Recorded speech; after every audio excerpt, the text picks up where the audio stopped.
Yo, what's up, everybody? Welcome to another episode of Downtime with Downstar, episode 147. And today we are here with Alex Sheepey Soto. Sheepey, what up, brother? How you doing, G? Hey, thank you, man. I really appreciate it, dude. You're welcome, bro. You're welcome. It's an honor to sit with you. Nah, and, man, come on now. No, it is, bro. Because the fuck you saying that? We go way back. We definitely do go way back, but I know that time is very valuable.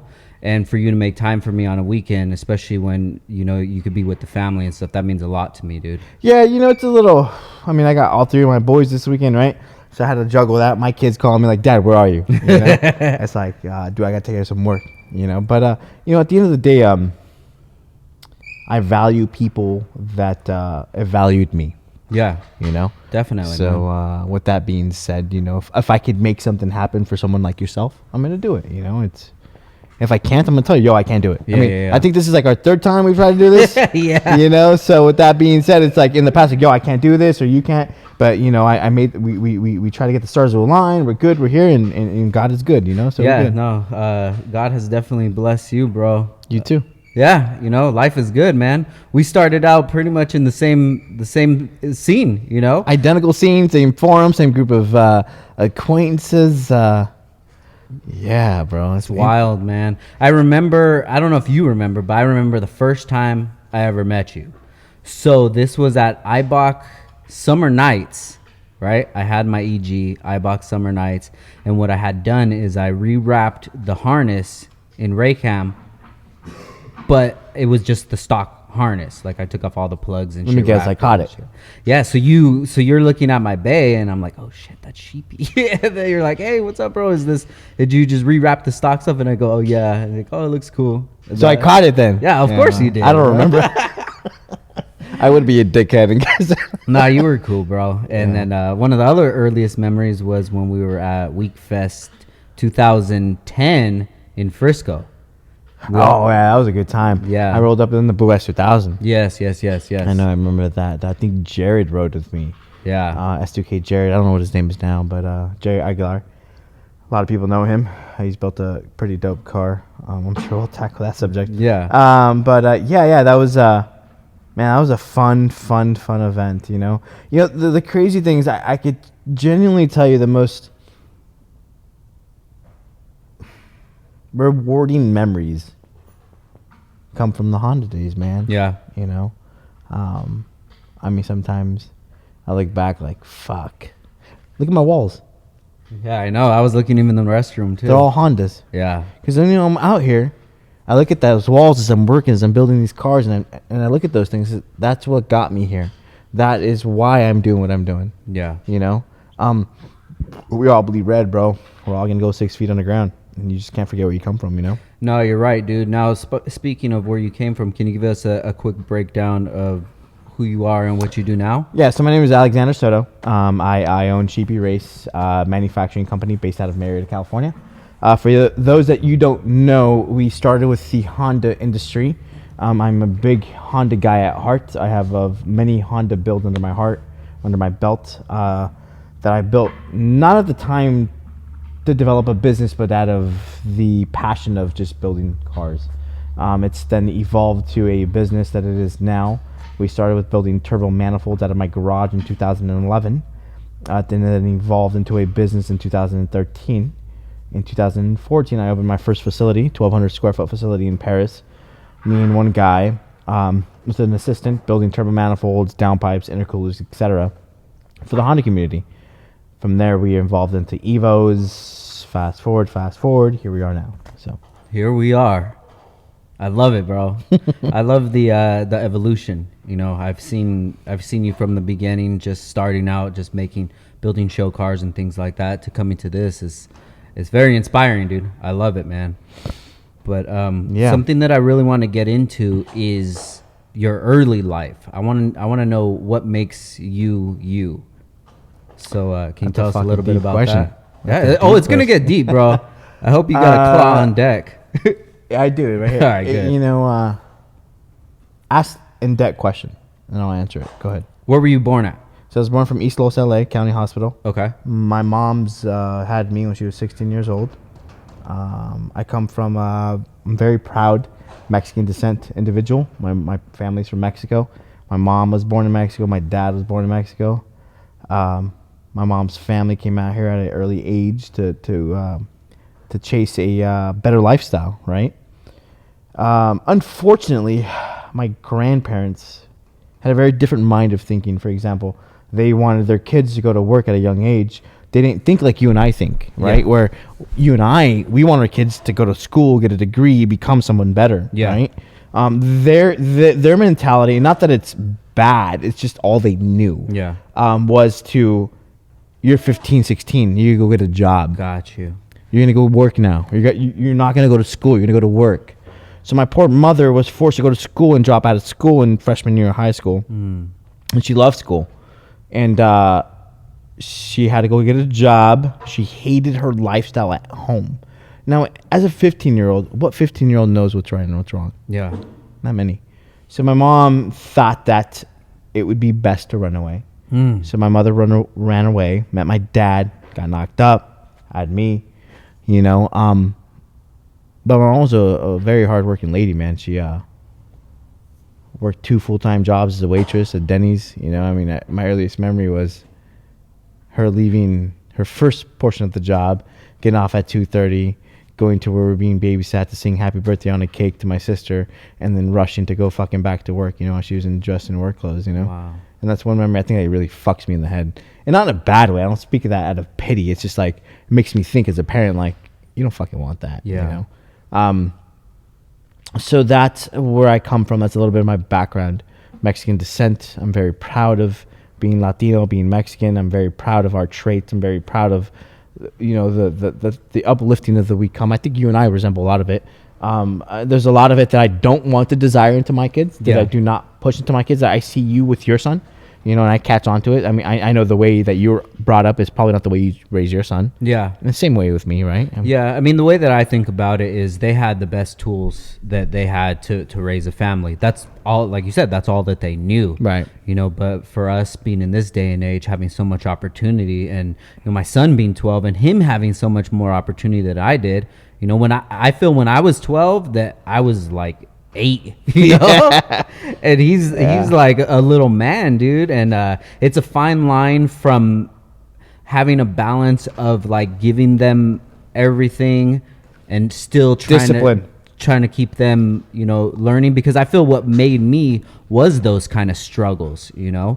Yeah, but you know, I remember, man, being a young fucking kid, bro. I was 7 years old, hearing my mom worry about financial stress. Yeah. As a 7-year-old, you should not, in my opinion, know what financial stress is. Definitely. You're a fucking 7-year-old kid. Definitely. Now, granted, my parents did not know my poor mom didn't know any better, right? I mean, Nick is one of my best friends. Nick is the owner of Vane Stands. Yeah. And shout out to Vane Stands. Yeah. Dude. So he, you know, him and I were just at lunch together, and we hang out. We what people don't know behind the scenes is him and I are hella close. We work together all the time.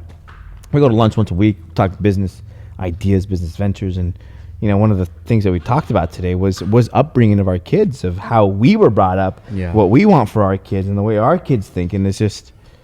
It's very different. Yeah. And that's the best that they knew, you know. I don't know if I'm getting carried away here, but no, dude, this pod goes wherever, man. There's not straight questions. There's not a straight track. Like, so long story short, you know, my mom remarried.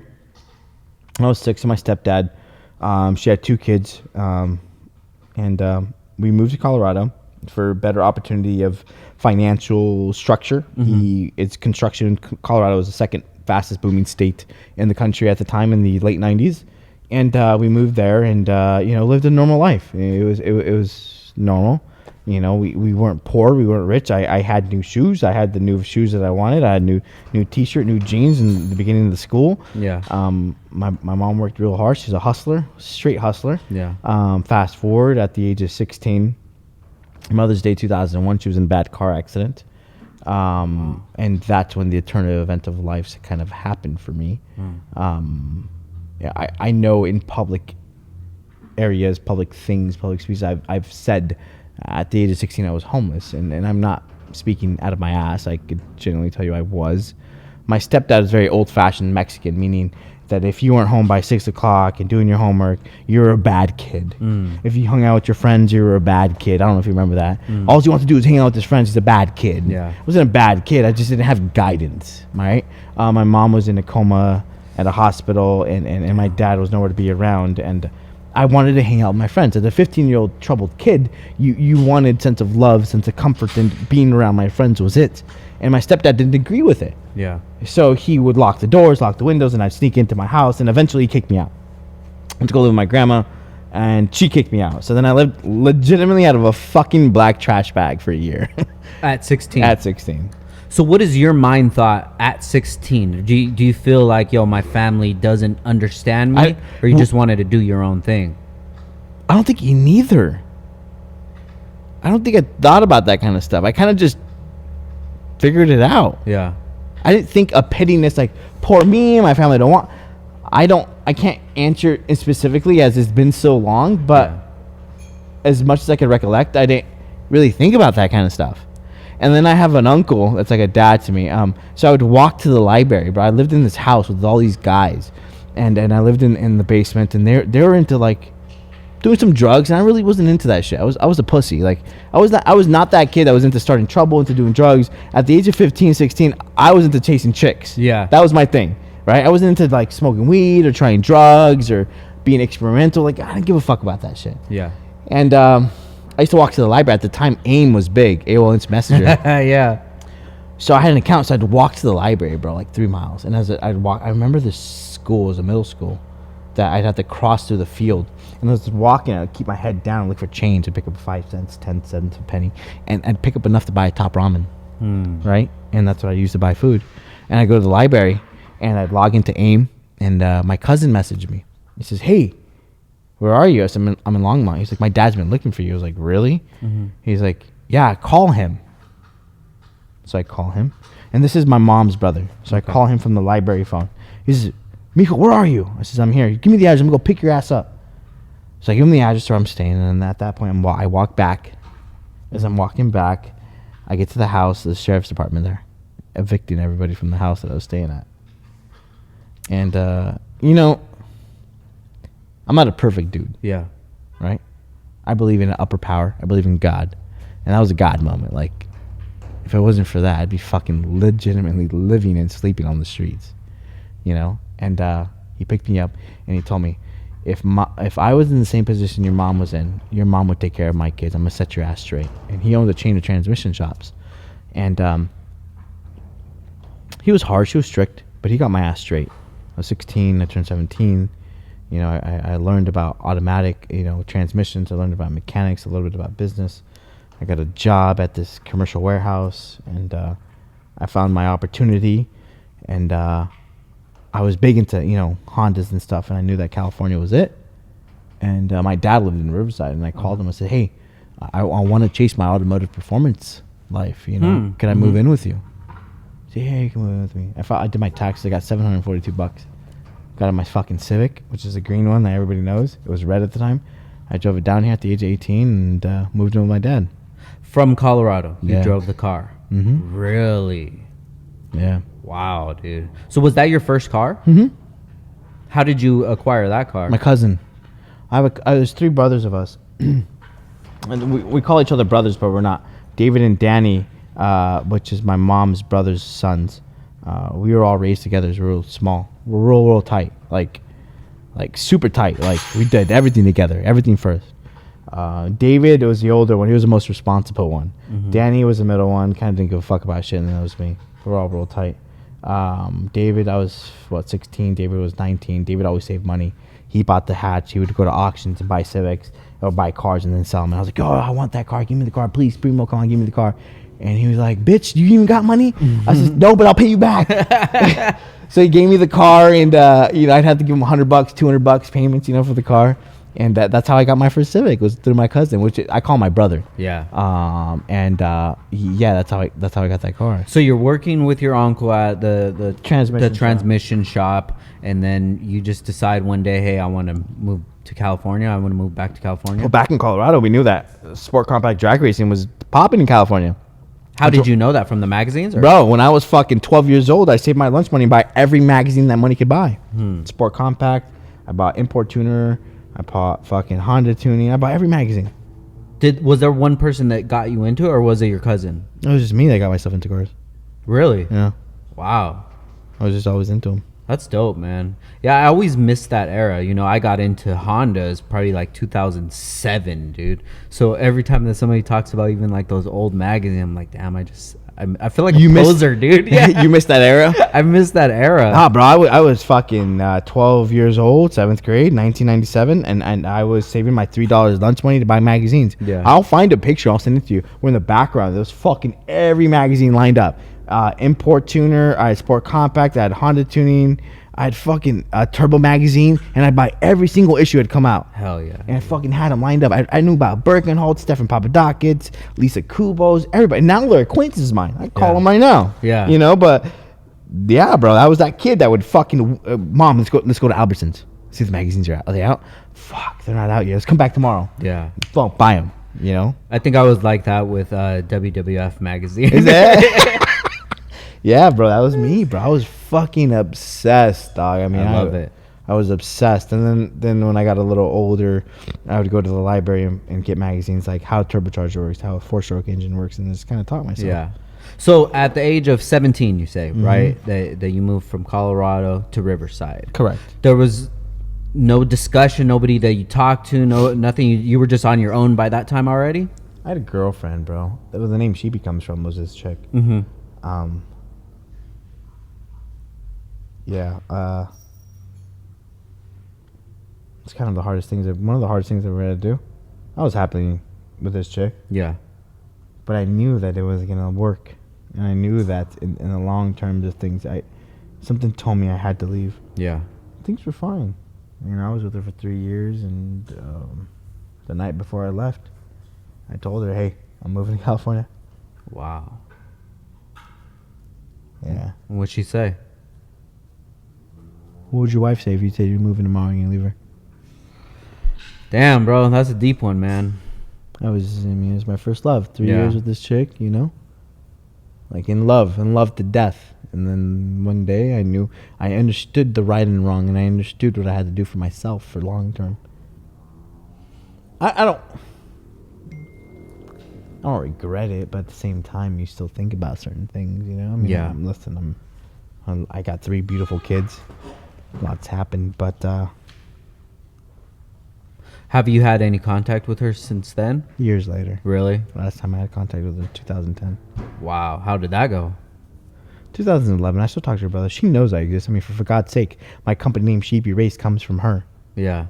So she showed sheep in Colorado. It's farm country. Uh-huh. So her family raised sheep, and they would show them in stock shows and make money. And I played video games back then, and I used to travel with her family and her to these shows. And one day I get back, and I played Counter-Strike, and my friends are like, "Where were you?" I was like, "I went to Colorado Springs for a stock show." It's like, "Why a stock show?" It's like, "Jen shows sheep." Like, what? And they thought it was the funniest thing in the world. They're like, "Well, we're gonna start calling you the Sheep Raider." Yeah. So I played as the Sheep Raider on Counter-Strike, then the sheep, and then when I joined Honda Tech at 17, I used the sheep. So then I changed it to sheep, and then I went to Honda Tech meets, and a couple guys started calling me Sheepy, and that's where the name came from. No shit. And it stuck. Wow, man. So at the end of the day, this whole company, this whole brand that everybody follows is all based off of this chick. Yeah. It always happens like that, man. Like, you never know when one little idea, one little seed just spawns into something crazy. It wasn't even a seed or an idea, though. The fact of the matter, Frank, let's keep it fucking 100. If your wife is not into cars and you have a Lambo, I'm going to take it to this guy named Sheepy. Does that sound professional? I mean, Just be real. Sheepy. no. I mean, no. No, let's keep it 100. Yeah. I'm going to take my Lambo to a guy named Sheepy. What the fuck is that? I mean, I guess so. Listen, I don't really put much stock in names. I do. But it's a brand. I can't get rid of it. Gotcha. It is what it is, Yeah. right? Now, it's a household brand. I do well. The name is very respected. Everybody knows what we do. But in the grand scheme of things, if you were to start a business tomorrow, would you start it off by Sheepy? Shit, I don't even know if I would call it Downstar. You get what I'm saying then, right? Yeah. The moral of the story is that it's not really the idealist name of. Well, I mean, that's where Downstar came from. You know, it came off of a spin of the I skate remember. brand Yeah, Darkstar. yeah. You know, and it's just something that clicked, something that it was mine. It was my name on AOL Instant Messenger. It was my name on NWP, Honda Tech, things like that. You know, so it's just like it was my first sign of having something that was mine. Understood. Because I never had much. You know, I had like, you know, video game consoles and clothes and things like that, but I just really didn't have anything that was mine until I like started skateboarding. Understood. You know, when I would skate, this is me. This is my vessel right here. This is me getting into who I am as a person. You know, so I always just wanted something that was my own thing, and that, you know, that's where the Sheepey came from. You know, that totally, dude. And those are the best names. Who cares what it's called? You know, bag of beans. You know, if I mean, it's kind of humbling. Like now, it's like, you know, it's a household name in the industry for what I do, and it's just like, you know, people say don't take that sheep for granted. It's like, we build fast shit. I know what I do, but it's just like it's a fucking sheep. You know, it's dope. The logo's dope. We a lot has changed. We've branded it. We do very well. I clearly at this point there is no changing. You know, funny thing is, I tried getting rid of it in NWP days. Really? Asked Joey Lee about it. I remember having a talk with him. I said I want to get rid of the name, and he said, you know what he told me? He said it's kind of like Screech from Saved by the Bell. You always be known as Screech. Yeah. Homeboy from Saved by the Bell. He's like, you're always gonna be known as Sheepey. He told me that. And it stuck in my head. And I tried to get rid of it for a while. I changed mine to Alex S. And he made fun of me for it. He's like, you will always be sheep. Like, you're like Screech from Saved by the Bell. And he gave me that example. So I kind of have him to thank for keeping the name Sheepey. Because I was like gung-ho stuck, like fucking put the, you know, the fork down, like, fuck that name. I'm changing it. I'm not Sheepey. I'm fucking Alex. You feel me? Yeah. He says, you're like Screech, bro, from Saved by the Bell. You're always going to be Sheepey. And that's when I kind of gave it up. Why were you trying to push away from it? It sounds foolish. It sounded foolish to me. I wanted to be professional. I wanted to do something. I just didn't know what I wanted to do, right? So I wanted to get away from it. Like, I don't know, it just didn't sound right to me, you know? And then, like, until, like, honestly, in reality, I got him to thank for keeping the fucking name. Yeah. Because he said, yo, my man's is like Screech from Saved by the Bell. If you and I are rolling down the street, go to the mall, and we see that motherfucker, hey, it's Screech from Saved by the Bell. Yeah. I don't even know that motherfucker's name. I bet you Screech wants to change his fucking face, dude. My man's, I'm telling you. And when he gave me that example, right, 10 years ago, I'm like, all right. Yeah, how I feel, dude, is there's not really much in the name. It's about what you put behind the name, the marketing behind it, the legacy that you leave behind it. I feel like you can call it anything as long as it's represented towards what your company is, what you do, or what have you, you know, because, you know, you could have like the quote unquote perfect name, but it doesn't have any personality to it. Branding is key. Yeah. So you can brand, if you're good at marketing, you could brand anything. Anything. And I agree with you. With a sheep. Like, what have we done with the sheep? Yeah. I got dudes dropping $150,000 on a sheep. I love it, bro. So when you moved to California, what was your mindset? What was your idea? What was going on in your head? Did you feel like moving in with your dad was going to be the right decision since you were separated from him for so long?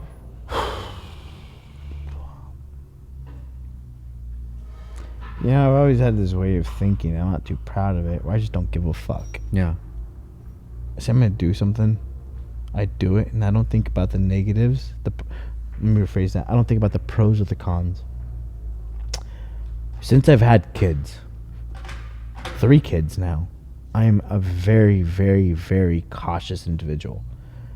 I'm talking so cautious that now, at the point that we're at now, where I sit, I feel broke. I feel low. I feel that I'm failing. I feel that I'm not good enough. I feel that I'm not doing enough. And granted, on paper, I'm doing better, making more than I've ever done in my life. But because I have kids, because I have so much responsibility, that I mentally let myself get so low so I stay on top. Yeah. Does that make sense? So I don't ever walk around like I'm Alex. I own Sheepey. I'm the shit. Fuck no. I'm Alex. What could I do to help you? Yeah. You feel me? I feel that when you get a sense of comfort, when you get a sense of complacive, you that's when you start to go down the downside. You feel me? No pun intended. But you know, it's having kids. I think it's 3 of them. It's really scary. It's a fucking scary feeling. Yeah, I'll tell you that. I can only imagine. I'm like dude. keeping it 100% with you. It's fucking scary. You must raise these kids. You must do okay enough to pay for these kids. What are you gonna do every day to make sure these kids are okay? Yeah. Right? It's not about us no more. 5 years ago, you would have had this fucking podcast with me. Things would probably be different. So looking back at now, Alex the father versus Alex the guy who just does whatever the fuck he wants to do, is there things that you would have worked on in the past or changed in the past to get you to this mindset that you're at now? Absolutely not. I feel like every choice that I've made, everything that I've done in the past has got me where I am. I mean, I know you could go back. I mean, many of you guys, you search, there's articles where I know, like, even magazines say, like, I'm, what word am I looking for?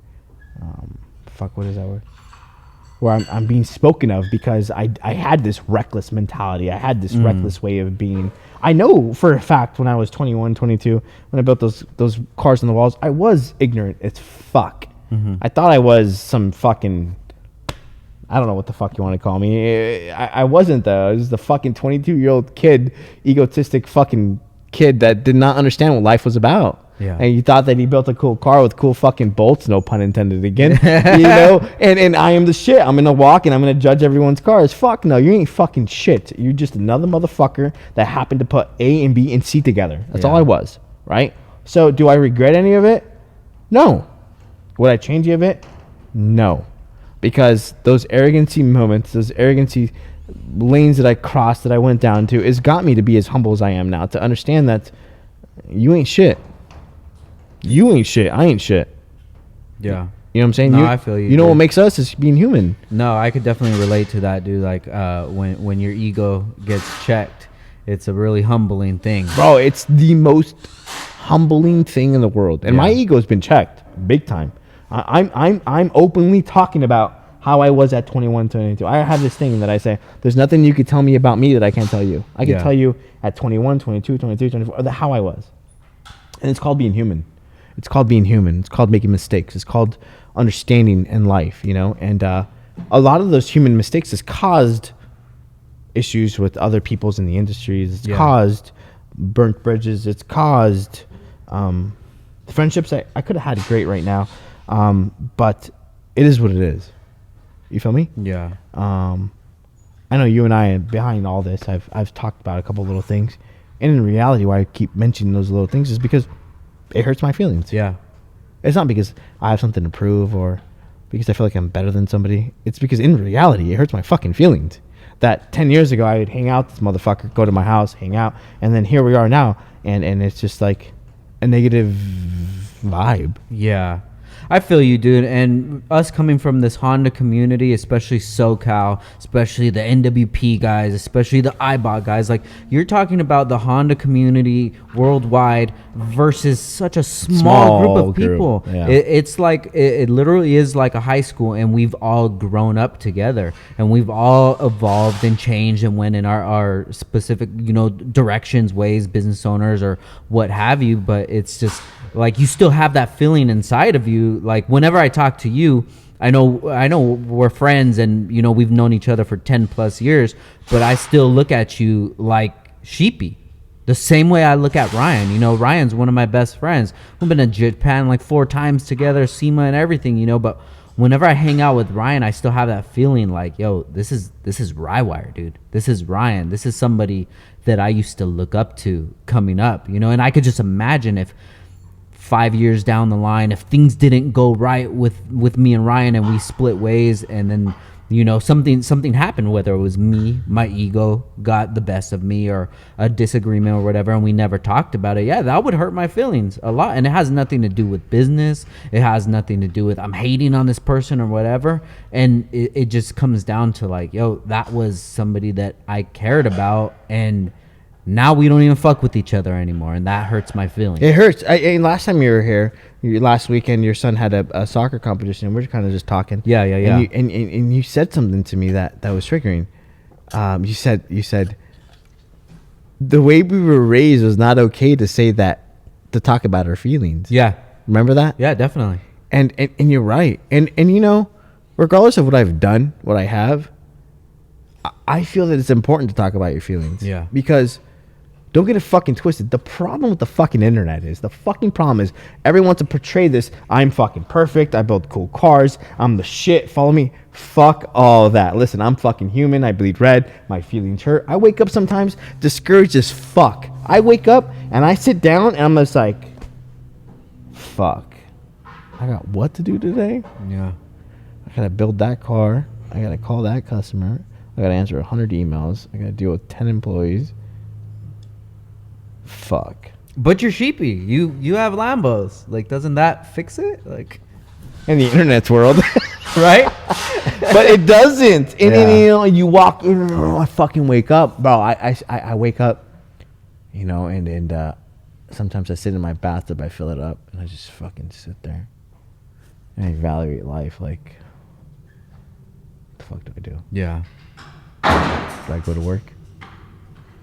And my phone, fucking 20 text messages, 15 messages on WhatsApp from my international customers. You know, I'm just like, fuck. Yeah. Straight up. I'm like, fuck. And then baby mama walks in, holding my baby Hendrix. All right, say bye to Hendrix. Hendrix is going to go to daycare, give him a kiss, and you see his smile. And you know what I think? Fuck everything. Let's get go. it. Let's go. Let's get it. Yeah. Let's get it. Because that fucking little kid right there and the other two, they rely on you. Yeah. Get the fuck up, wash your fucking hair, brush your motherfucking teeth, get your coffee, and let's go.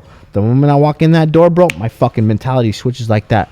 I walk in my sales teams, guys. Yo, we have a whiteboard. We have daily marketing, 3-day marketing, 5-day marketing, 1-week marketing, 1-month marketing. What the fuck are we doing today? Yeah. And you know how we refer to it? I'm like, we black and white. I say, we fucking today? We fucking. Are you holding dick? That's what we say. You holding dick, motherfucker? Or are you fucking? I'm going to keep it on. This is as blunt as it's going to get, and I'm sorry if it offends anybody. I love it. Let's do it. When I walk into my sales guys, I say, we fucking or we holding dick? I love it. And then Johnny's like, I'm not holding dick. I said, you better get fucking. Let's fuck. And I walk out here and I check on my tech. I check on my welders. What are we doing? Let's get the fucking.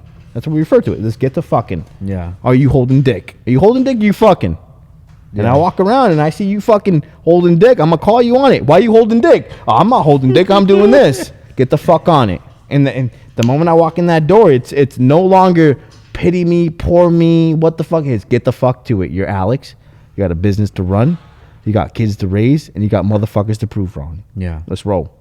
Do you have anybody that you can talk to about like when you have those type of feelings? Yes. That's good. Because Ravi. Ravi From CSF. Shout out to Ravi. Dude, I fucking love Ravi. He's my best friend. He's such a good guy. Is he? Yeah. Oh, dude, I love Ravi. Yeah, I don't know if you knew that, but Ravi's my best friend. We've had a lot of good talks, and it's really good to have people like that around. People. Ravi and Nick. I love it, man, and it's all business owners, you know, because we all understand it. There's not a day that I could just be like, I don't want to do this today. I have to. I've obligated my life to this business. This is what I have to do. You have to. And there's no crying about it, you know. And that doesn't mean that some days I just don't feel like shit. Fuck, dude, I don't want to do this shit. Like, this is so stressful. But I mean, this is the life that I chose. Yeah, but it's definitely good to just talk about this. It's good. It's good because I'll tell you what, we're not the only ones. You're not the only one that feels that, bro. Like I just told you, I sit in my fucking bathroom, like, fuck my life. Yeah, you know. I get in my car, I go to the drive-thru, and the kid's pumped up. Oh, fucking cool car you're driving today. I'm just like, fuck you. You know. So sorry to cut you off, bro, but so you could tell that you've changed as a person since you started having children. I can't tell you how I live life without children. Mm-hmm. I don't know if that gives you an example of what children do to you. Yeah. I know you have a son. That's your stepson. Mm-hmm. And you as a responsible motherfucker is made you change. But there's a switch that flips in you when you have kids that gives you a different view in life. How you do things, how you think things. You know, I'm still reckless. I'm a reckless motherfucker. I'll tell you that. I'm reckless when it comes down to business. Yeah. I'm aggressive as shit. 3 years ago, I bought my first Lambo. 3 years later, I built 55 of them. That's being reckless. That's not being smart. That's I'm reckless. Yeah. You know, and the truth is that kids make you think long term. Yeah, you know? I feel you, man. And I could tell you as a person that you have changed a lot in these last few years. You know, I see you coming into a business owner of this stature. You know, your mindset changes, the way you hold yourself changes. Do you feel like maybe people that you've known from the beginning that they haven't recognized your change and giving you that leeway, like, yo, maybe Alex is not the same Alex that he was before? I can't answer that because I haven't spoken to them. I haven't been around much to be able to answer that. Yeah. If you do not feel that I have changed, if you feel that I am the same individual that I was 6 years ago, then you're the arrogant one, because you're living in a time that has gone by. If you continue to stay up with time, with modern world or whatever it may be, social media's ways of doing things, you'll see that things have changed. So if you do not care to view those things and understand them and accept them, then I'm not the issue. Yeah. Right? So I don't really care to try to change people's mentality or to care that, oh, do you know that I've changed? Yeah. If you don't see that I've changed, then you're living in the past. And weirdly, Frank, there's people that still live in the past. Yeah. I see it every day. I woke up last night to it. Middle of the night, I see a post. I actually screenshot it and sent it to one of my boys. Like, this motherfucker's still living in 10 years ago shit. Like, what's up with this fool? So there's people still out there that think that way and live that way. I'll tell you right now, there's motherfuckers still out there right now that think I'm less than them. Yeah. Not that this is some battle, that I'm still in the same position. And because at one point they built cool shit, that I'm still less than them and they haven't done... If I gave them one of these cars, they wouldn't even know what to do type shit. Not that I'm better than them, but granted, more of the story is that some people are just caught up in their time. Yeah. Right? And you can't change that. Right? You can't edit that. You can't fix that. You just have to accept that for who they are. If you try to change everybody, if you try to make everybody see that you've changed, it's wasted effort. With all due respect, I don't give a fuck to change you to think if I changed in the past 12 years. Yeah. It's wasted effort. That clock spins, and I can't stop that clock. All I could do is continue that clock to change myself. If you care to see that, then hey, you're a wise individual. If you do not care to see that, I can guarantee you aren't going to progress. So people that progress, other people that progress are going to see that. Yeah. People that progress and other people that don't progress are going to see, only get stuck in the negative. Does that make sense? Yeah. So I feel you. To answer your question, I don't give a fuck if they see it or not. Like, it is what it is. I continue with time, you know? Yeah. So now you speak of time. What is your relationship with time, and how do you value time? Time is probably the most thing that I love the most. Time is there's no price tag to time, right? So I'm a very aggressive individual, right? When it comes down to business, I mean, within our peers, if you probably talk to some of our peers, they'll probably tell you Alex is very aggressive. I move quick, and it's bad and good. Yeah. That's when it comes down to time. As far as like family goes, I need to slow the fuck down a little bit, you know. My oldest had long hair, and 2 weeks ago, we always had this thing, him and his mom, that when Kobe, his name is Cobain, after Kurt Cobain, I said, when Kobe wants to cut his hair, we're gonna cut his hair. So a couple of weeks ago, we're at the park, and I'm on my phone, and I'm always listening. And I hear him run up to these kids, and he says, the first thing he says to these kids is, hey, I'm not a girl, I'm a boy. My name is Cobain. And I caught that. And I call him. I said, Kobe, come here, dude. I said, what's going on? I said, what's going on, buddy? He's like, nothing. I was like, what'd you tell him? He's like, I don't remember. I said, you remember? He's like, well, and he speaks with his hands now. He's like, well, I told him I wasn't a girl. I told him I was a boy. I said, but why'd you tell him that? Because I have long hair and I don't want them to think I'm a girl. I says, okay. I says, well, does your long hair bother you? He says, well, only when I take a shower. It takes forever to dry it. All right. Do a lot of people call you a girl? He's like, no, only the first day of school. You know, they said I was a girl, but they know I'm a boy now. I says, okay. So, as a parent, you must evaluate those things, right? It's like he is having self-conscious awareness at the age of 5, but does not know what he's being aware of. Yeah. Now, granted, this kid, have you met my oldest? Maybe just some okay. passing. If he came in, he's full of self-esteem, like just proud kid, super dope kid, like just on cloud 9, like just, you know. But that was the first signs of being self-conscious about his long hair. He had to make it a point to introduce himself to say, hey, I'm a boy. I'm not a girl. Yeah. So I said, hey, bud, do you want to cut your hair? He says, yeah. So I quickly Google top 10 haircuts for boys. And I scroll, and he picks it. So that's the haircut you want? He says, yeah. So I call his mom. I said, Mom, Kobe wants to cut his hair. Mom's like, well, are you sure? I says, Mom, we had a good talk. So Mom has a talk with him. Yeah, Mom, I want to cut my hair. Okay. A week later, we go to the barbershop. I've been going to the same barbershop for 13 years. And we cut his hair, and he's pumped up, bro. He's just gassed up. Me and Mom are fucking crying, like, we're cutting our boy's hair. You know, what the fuck? I said, Kobe. And he sit him down and said, Kobe, you sure you want to cut your hair? He's like, yeah, Daddy, I want to cut my hair. I'm a big boy, Daddy. I'm like, fuck. This was the first cut ever. First cut ever. Oh, wow. His hair was to his butt, bro. Oh, wow. And, bro, I'm crying like a fucking little bitch. Like, my baby's cutting his hair, you know? I was like, dude, are you sure you want to cut your hair? He's like, yeah, Daddy, I want to cut my hair. So, all right, dude. And I'm fucking sitting there taking pictures, fucking typical parent, right? And he's just gassed up, bro, just smiling, you know? And he's like, Daddy, I love my new hairstyle. Wow. I give him an undercut, 0 on the side, so still crazy, you know? And moral of the story, what is the moral of the story? You say you got to spend more time with your family. Spend more time with your family. Oh, moral of the story was, as they're cutting his hair, I don't know what it was, when he put his head down, when they cut the back, I saw his neck shape, right? Right. And I thought to myself, this motherfucker's got a grown man head. Like, he's a grown ass kid now. Yeah. He's a grown ass kid. I'm cutting his hair. This dude's picking his fucking haircut. This dude is telling me what he wants to cut his hair. And I'm doing what he's asking me to. And you know the last fucking memory I have was him being a baby. You want to know the downfall to that? I'm so fucking caught up with work. I'm so caught up with keeping customers fucking happy. I'm so caught up with answering emails on a fucking Saturday night that I can't see my fucking kids. And that's when I said, fuck this. You know? And that was fucking 2 weeks ago, Frank. Damn. I'm so caught up with my motherfucking phone. No, I'm going to show you my fucking phone. Look at all these messages. You know? That I can't see my kid grow up.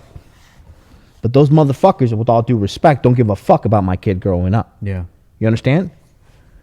And it fucking broke my heart, bro. It broke my fucking heart. And I'm just like, yo, what the fuck? The same Sheepey, these cool car bills. It's cool, bro. It's cool. My kids don't give a fuck. Yeah. My kids want dad. They want dad. That's all. You know? So when I cut his hair, it was like big fucking, bro, we're human, bro. No, there's no rule book to being dad. Yeah. Right? There's no rule book to being a human. There's no rule book to being an adult. And we just got to do the best that we can. And everybody has different trigger points in their lives of what triggers them to do certain things. And that was one of my main triggers, was when I saw that. Me cutting my kid's hair, my kid picking his hairstyle, my kid pumping. He's a grown-ass kid. I'm just like, holy shit. Right? I mean, these are talks that Nick and I have when we go to lunch. We don't talk about fucking cars. We talk about fucking our families and how to build more businesses and how to grow more. Yeah. You know? And it's just like, fuck. So what kind of changes are you going to make from now on? I made some changes. To where I am firm. Like, hey, after 5 o'clock, weekends when I have my kids, I'm not going to work. I have customers that have become very accommodated to being get a hold of me. Like, hey, can you look at a log? You do this. Hey, listen, I got my kids this weekend. Can't handle it till Monday. Got you. So little things like that. It's a start. Yeah. Right. Definitely. So, but at the end of the day, it's a very hard thing to do because what I do for a living is recreational, Frank. Yeah. It's not needed. What you do is recreational. Yeah. It's not needed. People do not need to buy bolts. Yeah. Don't go to downstar.com at all. Do you get what I'm saying? No, I feel you. People don't need to build these cars. I tell people that sometimes. Somebody will say, yo, I just don't have that much. I say, hey, bro, just save up until you're ready, and that's it. We're going to be around. Like, I don't need you to buy stuff from me to support. You know, take care of what you got to take care of. So first. it's recreational. So it's about balance. Okay, everybody, we're going to take a quick break for our sponsors, and we'll be back in 1 minute. Yo, what's up, fool? Make sure you check out Downstar for all of your dress-up needs. Get it poppin' over here. We have all the kits for the K series, the B series, the transmission, the mounts, the engine, the Toro, baby. We have the hardware for the seats, for the stereo. We got it for the speakers. We got it for the lug nuts. We got it for the air valves. We got it for everything, dog. So you make sure you hit us up at downstarinc.com or you call us up, fool. You can even text us, lame, 818-937-3472. Just shoot us a text and tell us what's up, dog. I need some fucking balls in this bitch. Hit us up, downstaring.com. Hey, and if you got an Instagram, slide in our fucking DM at Downstar. Wait, hit up the homie, Frank_Downstar. He's the one that takes care of all the DMs. Hit that level up and shoot him a message, and he'll get you all taken care of real nicely. So, but it's really good that you got that realization. You know, I feel like that you can tell somebody so much, yo, man, maybe you should take a break from work. Maybe you should spend time with your family. Maybe you should just do whatever. But it takes them to actually have that epiphany. You know what I mean? And to have that happen while your oldest is only 5 years old. I mean, they still have the rest of their life. I mean, you did miss a significant part, but I mean, to make the changes now, there's still a lot more to go ahead, you know? 100%. You know, I'm in my kid's life. Don't get it twisted. I'm that proud fucking dad. You know? And they know I'm fucking. I'm Mexican, so in Mexican descent, dads aren't even affectionate with their kids. Yeah. I don't know if that was with you guys, but no, not with me, but with my dad's family for sure. Right. So me and my kid, I'm fucking affectionate. Give me kisses, baby. Yeah. Who loves you? Who's daddy's big boy? You know, Yeah. And my kid's like, daddy, like, come on, stop, dad. I'm a big boy. You know, like, but I always tell him, you're always gonna be my first baby. You know, like I'm a very affectionate guy with my kids. My little newborn, my little redhead. I'm just, you know, I'm that dad that's super proud. Can I spend more time with him? Absolutely. But I feel that both you and I as men could always improve as father figures, right? But if you ask me, do you feel that you fulfill being a father? 100%. I am not a deadbeat father. I do not find work as an excuse. I am a dad. I'm a provider. I am a discipliner. I'm all those things. Yeah. I just find it that just because you are all those things does not mean you can't do more. And so by giving you that example is just telling you that I found room for error to improve. Just like as a business, right? If Frank from Downstar said 4 years ago, I'm good here, Frank from Downstar would not be here. Yeah. The objective is to find room for error as a father, as a role model, as a business owner, as an employer, as a friend. You have to find room for error to improve. Yeah. Because if not, you're just a statistic. You're just the same motherfucker on the corner doing the same motherfucking shit. No, I feel you. You feel me? Yeah, definitely. I mean, I'm the most harsh on myself that as anybody is. Bro, I'm so harsh on myself. You have Nick will tell you I'm fucking harsh. I do not understand that some people. Everybody knows who I am. I'm just like, hi, I'm Alex. Cool. Hey, oh my god, can I take a picture? Yeah, you can. And it's like I'm so hard on myself. I don't do enough. I don't work hard enough. Bro, I'm up at 5:30 answering emails. I'm in this fucking door at 7 o'clock. You know, I'm grinding. I'm hustling. But you know, you work on Lambos. It's just a fucking car. I don't give a fuck. Yeah. I'm not working hard enough. You know? No, I feel you, dude. Sometimes when I tell people like, dude, I feel like I have so much more that I can accomplish, and they tell me you're doing so much. I'm like, dude, I don't feel like that. I don't feel like that at all, dude. I feel maybe it's because the people that I look up to towards motivation, these people are just all day on it, and it's just I know that I'm not at that point right now. I agree with that, and I relate to that because the people that I look up to are on a whole nother level. Yeah. And I look at like one of the individuals that I look up to dearly is a close friend and also a business acquaintance that I do business with every day. He's actually my partnership in the electronics to all these V10s. Mm-hmm. And that guy is like probably the most successful guy in sport compact industry. He owns Injector Dynamics, T1 Race Development. Have you heard of T1? Yeah, Tony Paulo. Yeah, Tony. Yeah. Tony is does all the electronics behind every V10 that I do. So Tony's one of my closest friends. At the same time, one of the closest business guys that I deal with, and at the same time, I look up to him. Yeah. So it's kind of like a really weird scenario. Like I literally talk. This kind of sounds fucked up. I talk to him more than I talk to my girl. You know, I talk to him all the time, all day long, right? Because he is built a business that is grown into something that nobody could touch, and he's a hardworking guy that's always improving. I'm a hardworking guy, and we get along. We our dynamic is phenomenal. Like when we're tuning these cars, yo, I'm gonna be free tomorrow. Cool, cars on the dyno. Yo, here's a log. I hit the car. Like the moment he says, yo, email sent. 3 minutes later, I say tag. Tag means the log's back in this email. 2 minutes later, you're it. Boom, log sent. Make a hit. 2 minutes later, back at you. Boom, you're it. Within 1 hour, the guy's in fucking Texas, 2,000 miles away, and in fucking 1 hour, we tune a car from 700 horsepower to 1,300 horsepower.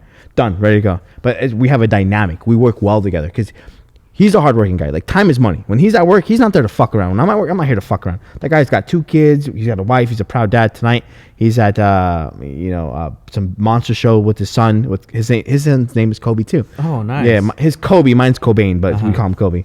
But he's a hardworking dude. So it's like we have a dynamic. Like we don't have time to be fucking around. You feel me? And it's just we have a great relationship. The guy is the guy I look up to. You know, people look up to me, and I feel honored. But when people say, "Who do you look up to?" I look up to Tony. I love it. You know, that dude's a fucking man. You know. Yeah. And till this day, I tell him all the time, like, bro, I fucking love you. You're the man. And he tells me, yo, you're killing it, bro. I'm proud of you. Like, and it feels good to hear that the guy that I look up to, yo, I'm proud of what you're doing. You're doing a great job. You know. And I tell him all the time, yo, my success to my V10 industry career would not be without him. He is the backing to what I've done with the V10 shit. And granted, yeah, my team does do a lot of work here. I mean, you know. You got to have a mechanical working item to be able to electronically manage it. I do good with my customers. I customer relationships number one. But moral of the story is that that's who I look up to. It's what I do. You know. So. That's dope, man. So you see his life and you see it like how can he accomplish so much in one day? The fucking funny thing with Tony is that. He's like a poker player. I'm gonna text him right now. I say you need to go play fucking poker. If you talk to him, his facial expressions, his tone, nothing changes. Mm-hmm. He speaks the same, right? Tony is definitely a poker player. He's a great family guy. He's all about his kids, you know. And I'm, you know, as you know, you have customers that hit you up after work hours that don't understand that. Tony is one of those guys that, what was it the other night? Thursday night. I went to the drag strip. I don't know if you saw it. Yeah, I saw it. I said, yo, you got a minute? I want to send you a log. He's like, I'm at the cooking class. He's at the cooking class. A cooking class. Yeah. Now, I didn't ask details, but if you put one and one together, you think he's a cooking class for him? Yeah. He's at a cooking class for his family, for him and his wife. You know, I took it as like, he's at a cooking class because his wife asked him to go to a cooking class. That's a badass motherfucker. Yeah. You feel me? Yeah, hell yeah. Have you gone to a cooking class? No, but my wife is really into cooking, and I would love to do something. I haven't gone to a fucking cooking class, but that motherfucker said, I'm at a cooking class. Let me get back at you tomorrow. That's dope, man. That's dope as fuck. Yeah. I said, cool. When I go to Texas, you're cooking me fucking dinner. He said, done. That's what I said. I didn't push it like, oh, yo, I need a log reviewed. I need help. I said, cool. When I go to Texas, you're cooking me dinner. You know, but that's that guy, bro. That motherfucker, he's the fucking man, bro. If we FaceTime him right now, he's with his family. He runs one of the most successful fucking GTR companies in the world. He owns Injector Dynamics, which is the number one injector company in the world. He's one of the top Motec tuners in the fucking world. And he's just the fucking man, bro. You know? Yeah. And I'm very blessed because not a lot of people fuck with Tony. Tony don't fuck with a lot of people. Tony don't fuck with a lot of people. He don't need to. Yeah. You know, and he fucks with me, and that's why that relationship, and I speak very openly about you know, I don't know if you follow us like T1 Race, you know, Motec package. That's him, you know. But you know, I look up to him a lot. You know, I you know, when I have personal issues, I reach out to him, and you know, he gives me advice. Tony's a great friend of mine that I feel that in business, I would not be where I'm at right now if it wasn't for him. Yeah. Back when we built the show cars, so look at the S2000. He built me the catch can and everything. And I was like, yo, can you be a catch can? I go, that's 2009, bro. Build me a catch can. I go, this corner, this. And he said, yo, Alex, if you built a race car the way you build show cars, he goes, the industry would be in trouble. Yeah. And that's why I built the fucking race car. I broke the world record. Dude, let's get into it, bro. So we got off on a tangent. You just moved to California to live with your father. How did you end up furthering your Honda career from that point? I went to go work for Web Camshafts, and then I just built my cars out of my garage on Honda Tech. Elsa, which is a mother to my two oldest kids, I would feel that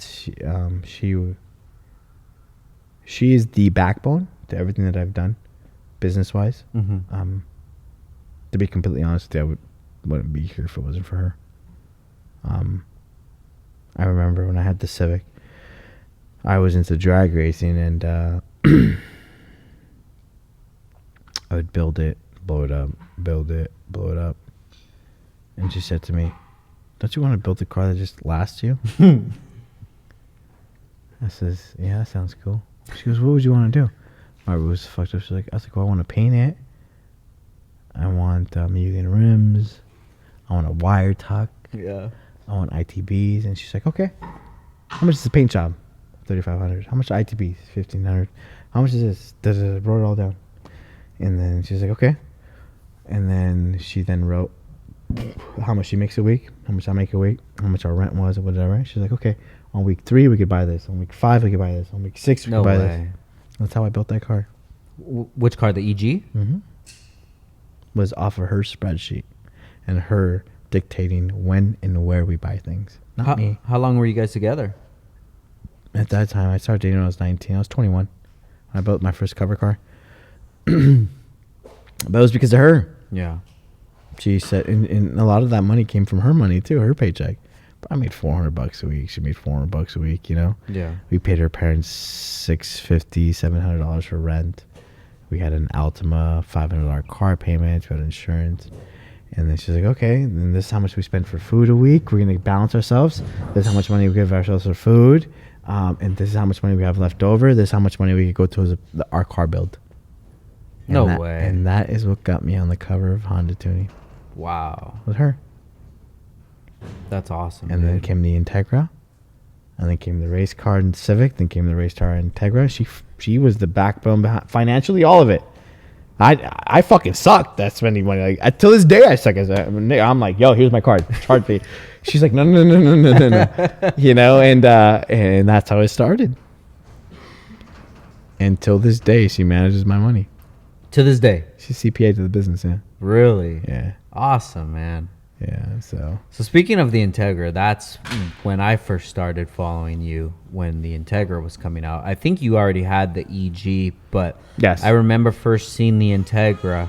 If I'm not mistaken, I don't even have a good memory. I don't even know why I remember this shit. But it was at Inline Pro Meet, like 2009. Yeah. I remember seeing that car there, and it was beautiful, dude. That's when I hung out with the DPK guys. Yeah. Yeah, DPK was a good. It was always have a lot of love for those guys. You know, I was very confused. I knew at a young age I had a talent, and I knew that it could be misguided. And David, I don't know if you know David from DPK. Yeah, I love David. He lived in Lakewood, and he reached out to me. Said, "Yo, come over, hang out." And David, he was young at the time. He was only a year or two. I think he was the same age as me. But he's always very wise. He's a bigger dude. When he talks, he like puts his head up, you know, wise guy, Yeah. you know, I mean, just a wise speaker. And he says, you know, dude, you got talent, but you gotta, you know, be careful. You gotta do this, you gotta do that. And I was young, bro. I was hot headed. I thought I was God's gift. I had a chip on my shoulder. And David, I was like, yo, kid, you can't be acting like that. You gotta do this, you gotta do that, you gotta do this. And he would fucking punk me, bro. He'd fucking set my ass down. You know, I was like, yo, kid, what are you doing? You can't be doing this, you can't be doing that. And I had this arrogant attitude, like, what do you mean? I can do whatever the fuck I want. I can build anything I want. Like, no, dude, you can't be acting like that. Like, Yeah. And David grounded me many times, bro. And that's how I started hanging out with those guys, was because of David. You know, I feel that's one guy that I should probably sit down and go to dinner with and say, hey, thank you. I think so, man. David's a fucking really, really good guy. He's a great guy. Yeah. And I think I should really sit down with him and say, hey, and he knows I have a lot of respect for him till this day. Hey, man, how are you? Good to see you. Like, you know, I don't care what I've done. David, I have a lot of respect for. Like, he's probably one of the 3 dudes that in from the NWP that I like forever. Like, if I see him 20 feet away, I'm gonna walk 20 feet to shake his hand. You feel me? Yeah. David's a phenomenal dude. I mean, granted, I haven't talked to him in a long time. Yeah. Into each other. I know he works for Ryan, right? I deal with Ryan all the time. But David is an individual. Great dude, bro. I mean, that guy really... I kind of feel bad. I should probably apologize. He fucking got my ass out of a lot of shit. Like, Yeah. I was an arrogant fucking kid, bro. I was arrogant. I didn't give a fuck. I didn't give a shit. My mentality was like, I built a cooler car than you. I could build a fucking way faster car, cooler car than you. Fuck you. That was my mentality. Now, why did you have this mentality? Everything was competition to me. My upbringing in life, I had nothing. I come from nothing. So I felt like at that age, I had something to prove. Yeah. Granted, I had nothing to prove. I mean, at this age now, I have everything God's blessed me with. And this time in life, at 34, I have nothing to prove to nobody. I would never try to compete with nobody. If somebody walked in my door and said, hey, I can build a cooler Lambo than you, okay. Good for you, bro. Thank you. Have a good day. God bless you. While at 20, I'm like, what the fuck you mean you can build a cooler Honda than me? Fuck you. Yeah. You know, but now I'm like so humble. I'm like, bro, here you go. Have it. I don't care, you know? Yeah. It's just being young and dumb. But it's because I think it was more of a way of guard, a way of guarding that I did not know how to handle myself as an individual, how to be a human. You know, I was young. I had a lot of younger trauma in my lifetime. That was my way of guarding myself. Yeah. Was to act that way, in which was not the right way to act.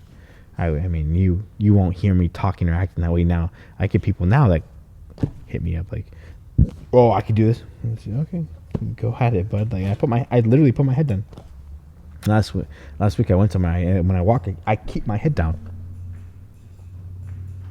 I could keep my head up. Yeah. But I choose to keep my head down. I feel you, dude. You know? Yeah. So it's just one of those things that come with age. But David was a big, like I said, I should probably take him to dinner and thank him. Yeah. Phenomenal dude. Very wise dude. Very, very good dude, you know? Still to this day, bro. He has the longest podcast we've ever done. Really? It was just a few minutes shy of 4 hours. Wow. Yeah. And I mean, I love David, dude. I would see him around all the time, and you know, we would talk at shows and things like that. But his name just never came to mind when I. Did you ever know that David had and I were ever close? No, because when you guys were probably close, I wasn't anywhere close. He to never the mentioned circle. Not that I can recall. And it goes to show you how good of a guy he is. Yeah. Anybody else would be like, oh, I remember when he was this and I helped him out.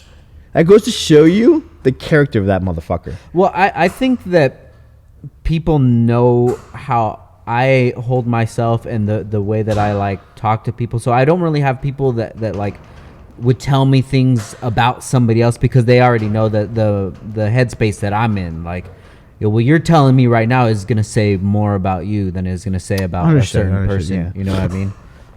Absolutely. No, David is... I mean, listen, bro. I haven't sat down and had food with that dude in 10 years. Oh, dude, you got to, man. David's fucking rad, bro. I know he's a rad. good dude. If I'm sitting here telling you he's a badass and I haven't talked to him, you know, I mean, like, he works for Ryan, so, like, you know, I do business with Ryan sometimes and, like, I call, you know, but someone's character doesn't go away. Character doesn't go away, Frank. Yeah. You know, good heart doesn't go away. You know, I don't care what he owns, what he's done. That dude forever in my book is a bad motherfucker. Yeah. He called me today, yo, I need you. What you need? I got you. Yeah. And not a lot of people that I'll do that for. You know, yeah. You know, and there's more people to it, man, to the NWP world, man.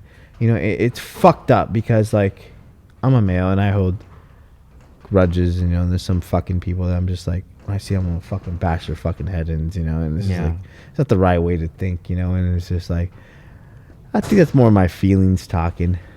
I think all of this would be taken care of with a simple conversation, you know. Nothing ever has to get to that point. You know, I've caught myself on that line as well, and that's something that it never needs to be taken to any violence or anything like that, because that's not violence. It's called being a fucking man. It is, but there's certain things you can't let somebody trick you out of your character, and I've gone through that. No, I know you have. You and I had a talk last week about that, you know. Yeah, I remember when I pulled you aside. I said, "Yo, listen, you much better than that shit." But it's called being human, homie. It's I don't. Sometimes I don't like that human side of me, dude. What the fuck, bro? But that falls into the bullshit ass internet bullshit that everybody portrays that they're perfect. Yeah. Are you perfect? No. Nah, my man. It's called being fucking human. Yeah. You feel me? There's nothing wrong with being human. It's owning up to, yo, listen, I'm human. I fucked up. Yeah. You know, I deal with it every day. You know, I'll be the first to fucking talk about this shit. Let's get on some fucking NWP shit. Yeah. Joey Lee, like, you know, all bullshit aside, I haven't talked to that dude in 2013, 7 years. Yeah. Where we left off, he tried to put me on blast over Jared Lee's car. Yeah. Okay. And we had a miscommunication on some camshafts on some bullshit ass shit, and he tried to put me on blast, right? Yeah. And I took that shit personal. So it was on blast, like, online. I never seen it. It was online. He sent me some posts like, oh, some new development story about Jared's car, blah blah blah, and this and that. And you know what? I'm not gonna act like the victim. I fucked up. Yeah. I made some bad choices. I should have informed Jared on, hey, we're going to take the Toyota camshafts out of your car and put some stock ones in it. We're going to do this. We're going to do that. But I took it upon myself to make decisions. Got you. To get the car running. And it is what it is. Yeah. Jared was a good friend of mine. Okay? Jared and I went to dinner. Jared knew my family. Yeah. And he trusted me. Okay? And I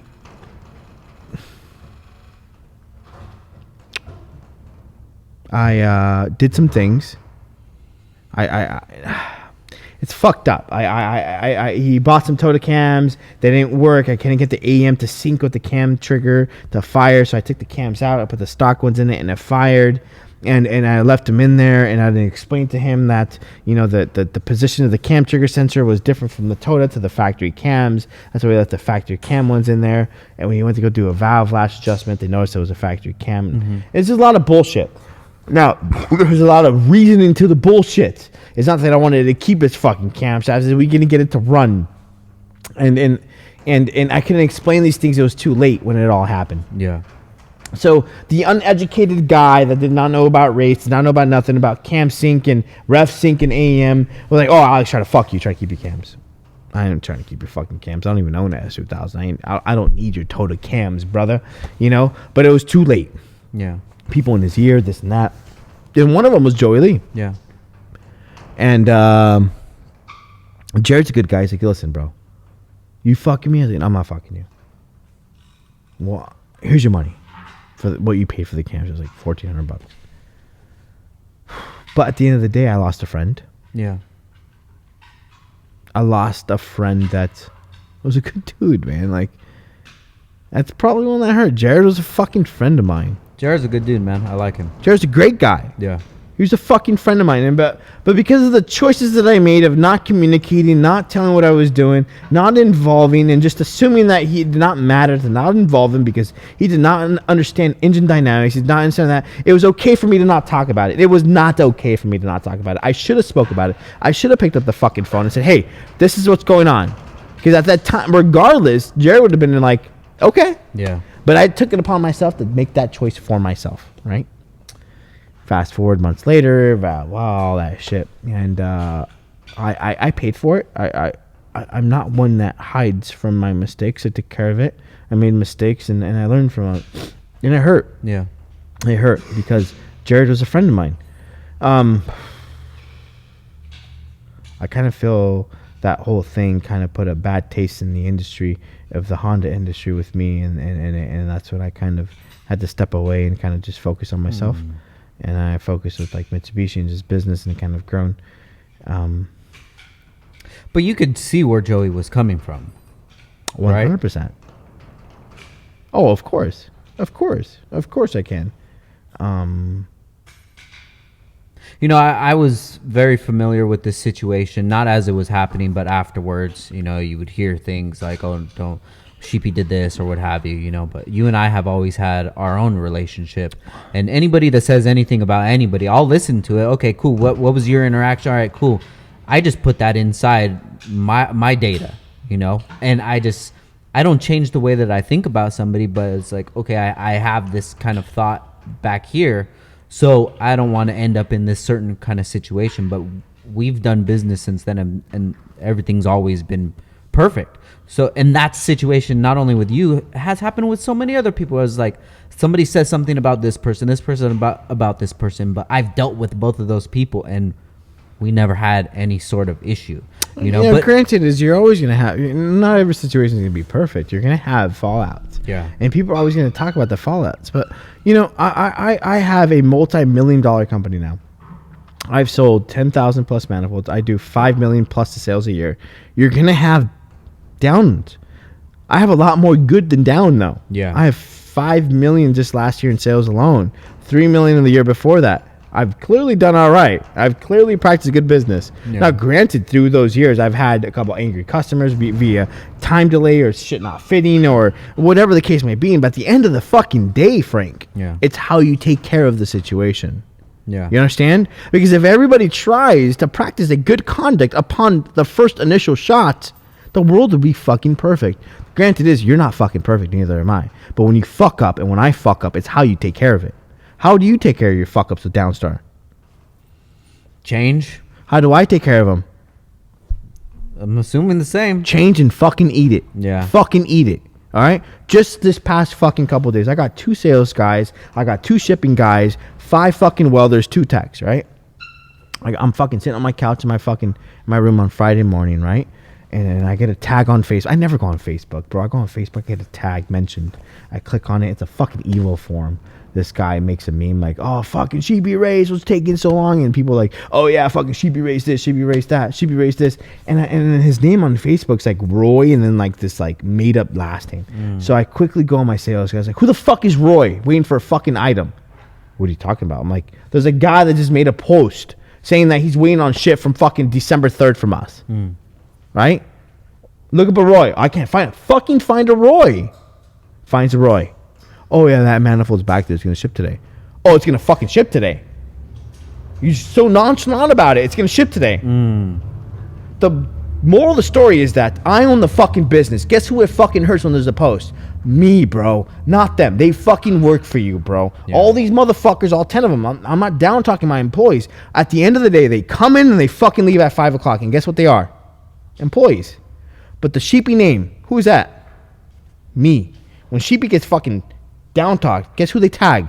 Alexander Soto. Yeah. And guess who it hurts? Me.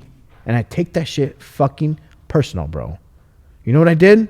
I fucking picked up my fucking personal cell phone. I call that guy. It's a $700 item. I said, listen, I'm very sorry. I don't know how this happened, how it got left in the dust. I don't care if you spend $10 with me or fucking $100,000 with me. I value you because if it wasn't for you, I would not be able to take care of my family. You know what I did? I Saturday deliver that manifold. It cost me $300. My profit and some was lost to deliver that manifold on a Saturday. But you know why I did it? To make him happy. You think my employees give a fuck? They do, but they don't. Yeah. Because when they clock at 5 o'clock, they got their own shit to worry about. Yeah. But guess what? At 5 o'clock and past, guess who worries about the name Sheepy? The guy that fucking owns it, bro. Me. And I take this shit personal, bro. I stepped outside my fucking office. I gave this guy a call from my personal cell phone, and I apologized as a man. And I said, listen, I'm sorry. Because people in that thread are like, oh, he's moved on to bigger and better things. He built Lambos. He does this. No, motherfucker, it's not that. It's not that I moved on. I still care. I don't give a fuck you buy a shirt. I give a fuck. I give a fuck, bro. Yeah. Because if it wasn't for you buying that T-shirt, buying that cash can or that manifold, I would not be here. I would not be able to provide for my family. So I care. Yeah. And I stepped outside, Saturday delivery. You'll have it Saturday. And that dude's like, yo, thank you so much. Bro, you're the best. And I said, listen, it's not about making money. It's about making people happy. Yeah, we're in the business of making money, but if you ain't happy, you ain't going to make money. You feel me? And you got to bite the bullet, bro. And I fucking shoot everybody out in my office. You motherfuckers don't give a shit because it ain't your fucking name. I am Sheepey, motherfuckers. I do give a fuck. Yeah. Get your shit right. You feel me? Yeah, that's good, man.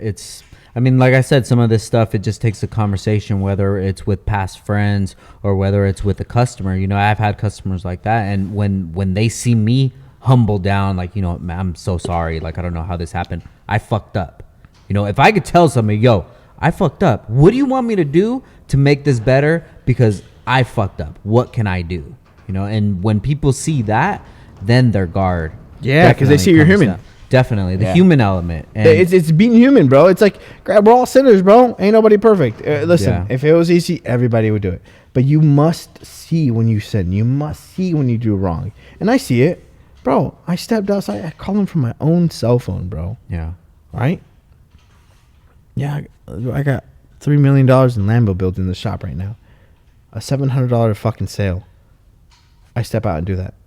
Moral of the story is I don't care what that value, that number is on the invoice. I care about them. Yeah. You know? I don't want to walk somewhere and see somebody and be like, oh, fuck you. You didn't take care of me. I want them to say, I bought a T-shirt from you and I got it 3 days later. Oh, I bought a catch can and I got it 3 days later. Or, hey, I bought a manifold, but I had an error, but you guys took care of it and you guys took care of me. That's what matters. Yeah. You know? That's important shit, bro. Yeah. I think the stuff that happened 7 years ago, I mean, we've all changed. If you would go back 7 years to who I was a person, who you were as a person, who Joey was as a person, we would all not want to go back to be that person that we were. Well, no. It's called growing up. I don't think you would want to go back to it, but who you were at 20, 21, 22, 23 is very different. No, Joey Lee, back then he had a lot of influence online. I don't know how big of a following he has now. I don't follow him. Yeah. But he was always a cool dude. I'd love to sit down and talk with him. I mean, clearly I'm a successful business owner. I mean, I don't practice bad business. I made bad choices. Yeah. This does not make me a bad person, and I'm sure someone like him could understand that. No, definitely. And Joey has grown over time. You know, we even talked about it when he did the podcast. He talked about how he's changed and he's evolved, and I've seen it. And the things that he does, I love it, man. I love the position that he has in this community. We need people like that. I don't know how much he's done in the Honda community. I don't follow. I mean, I've stepped away. You know, I have other ventures, but that doesn't mean that anybody's less. You know, like I said, if for me to bring this up, Frank, is me being human. Yeah. You know, granted, in the business perspective, I don't need to bring this up. I do okay. All my customers probably have no the fuck idea who the fuck that guy is. I bring this up for the moral, simple story of that throughout evolution in business and automotive, people play an impact, you know. Yeah. I don't know where I'm getting with this.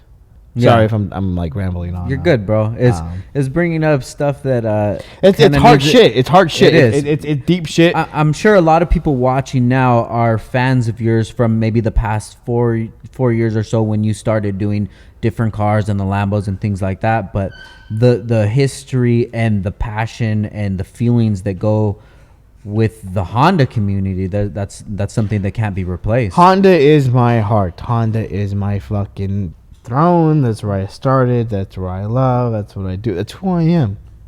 It would only be natural to want to still be on good terms with everybody that you came up with, you know, ego aside, pride aside, everything, you know. Yeah, but it takes two to tango. It definitely does. But if you do your part, and I haven't done my bar. I think this is the first time me publicly talking about it. So maybe, hopefully, this helps. And I feel, I'm going to say that me being 34 years old, and I'm sure they're in the 30s now, that they're going to be like, hey, you know what? Let's sit down and talk. Yeah. I don't think that they're in their early 20s. Like when we were in our early 20s, we're arrogant individuals that, thought that what we said was right. Yeah. So for me to speak about this publicly, Frank, I'll tell you this right now. It's me being very open. I don't care to. And in a business perspective, it's not going to make me more money. Yeah. It's not going to give me more fucking clout points or whatever you want to call it. This is me just being human, Yeah. I guess this is me just realizing that I would not be where I'm at if it wasn't for those events and it wasn't for those peoples, A lot of people in this industry that are watching right now have no idea how much of an involvement I had in the Honda world, and the people around me had. I mean, dude, David from DPK, I remember sitting down talking with him, and I tell him my thoughts and my views, and he'd be like, yo, kid, watch what you say, watch what you do. But that guy almost wanted to hit me silly to knock sense into me because I was so fucking arrogant, I almost called him like a big bro, and yeah.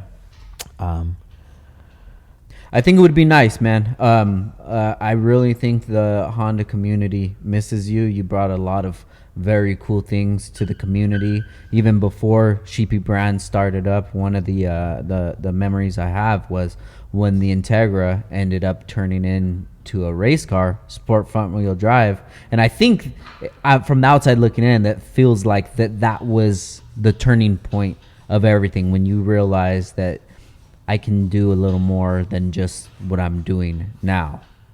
Well, I did the Honda stuff, drag race stuff, sport four-wheel drive packages, manifolds, turbo manifolds for about 4 or 5 years. We still do them.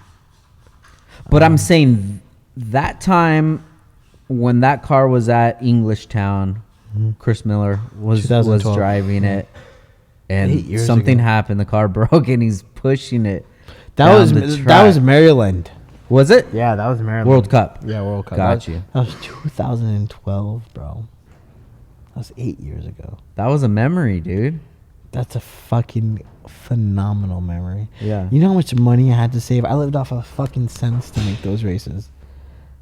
God, that's crazy. So let's get to that point. How did you decide to start Sheepey Race, as far as somebody who just builds cars, now builds race cars, builds show cars, builds magazine cars? What made you want to make that switch to become a manufacturer?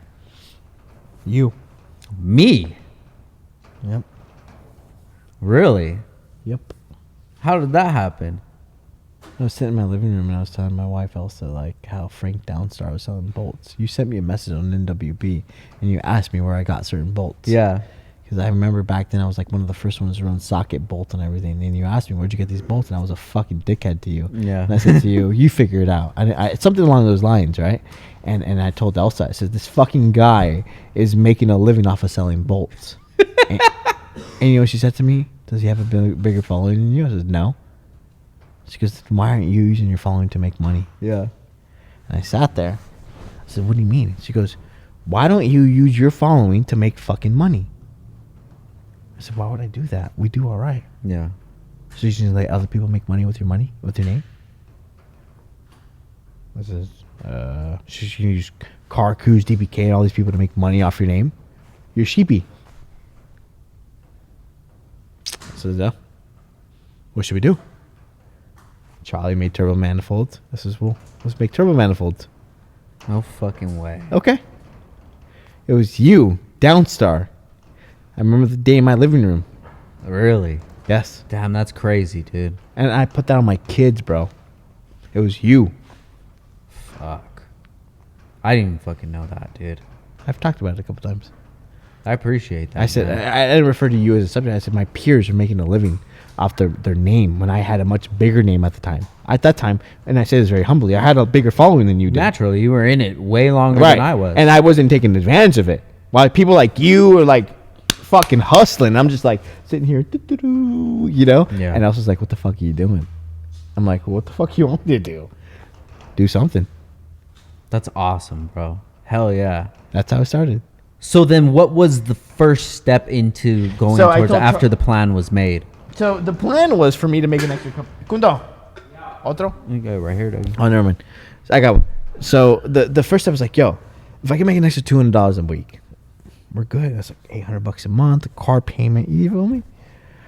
So I told Charlie, I said, yo, listen, I want you to make turbo manifolds, and I'm gonna badge them under Sheepey. I'll take care of everything, sales, the whole nine. And he had a talent. He had a great talent. And I was good with people. He says, okay. So we did that out of my garage. He had a plastic table, a Synchro welder 200, which I still have it, the back welder back there, and a little $100 belt sander. And I started selling turbo manifolds, you know. And I sold one, I sold two, and an extra $400 profit a week. I was fucking happy, bro. And turned into 3 to 4 to 5 manifolds.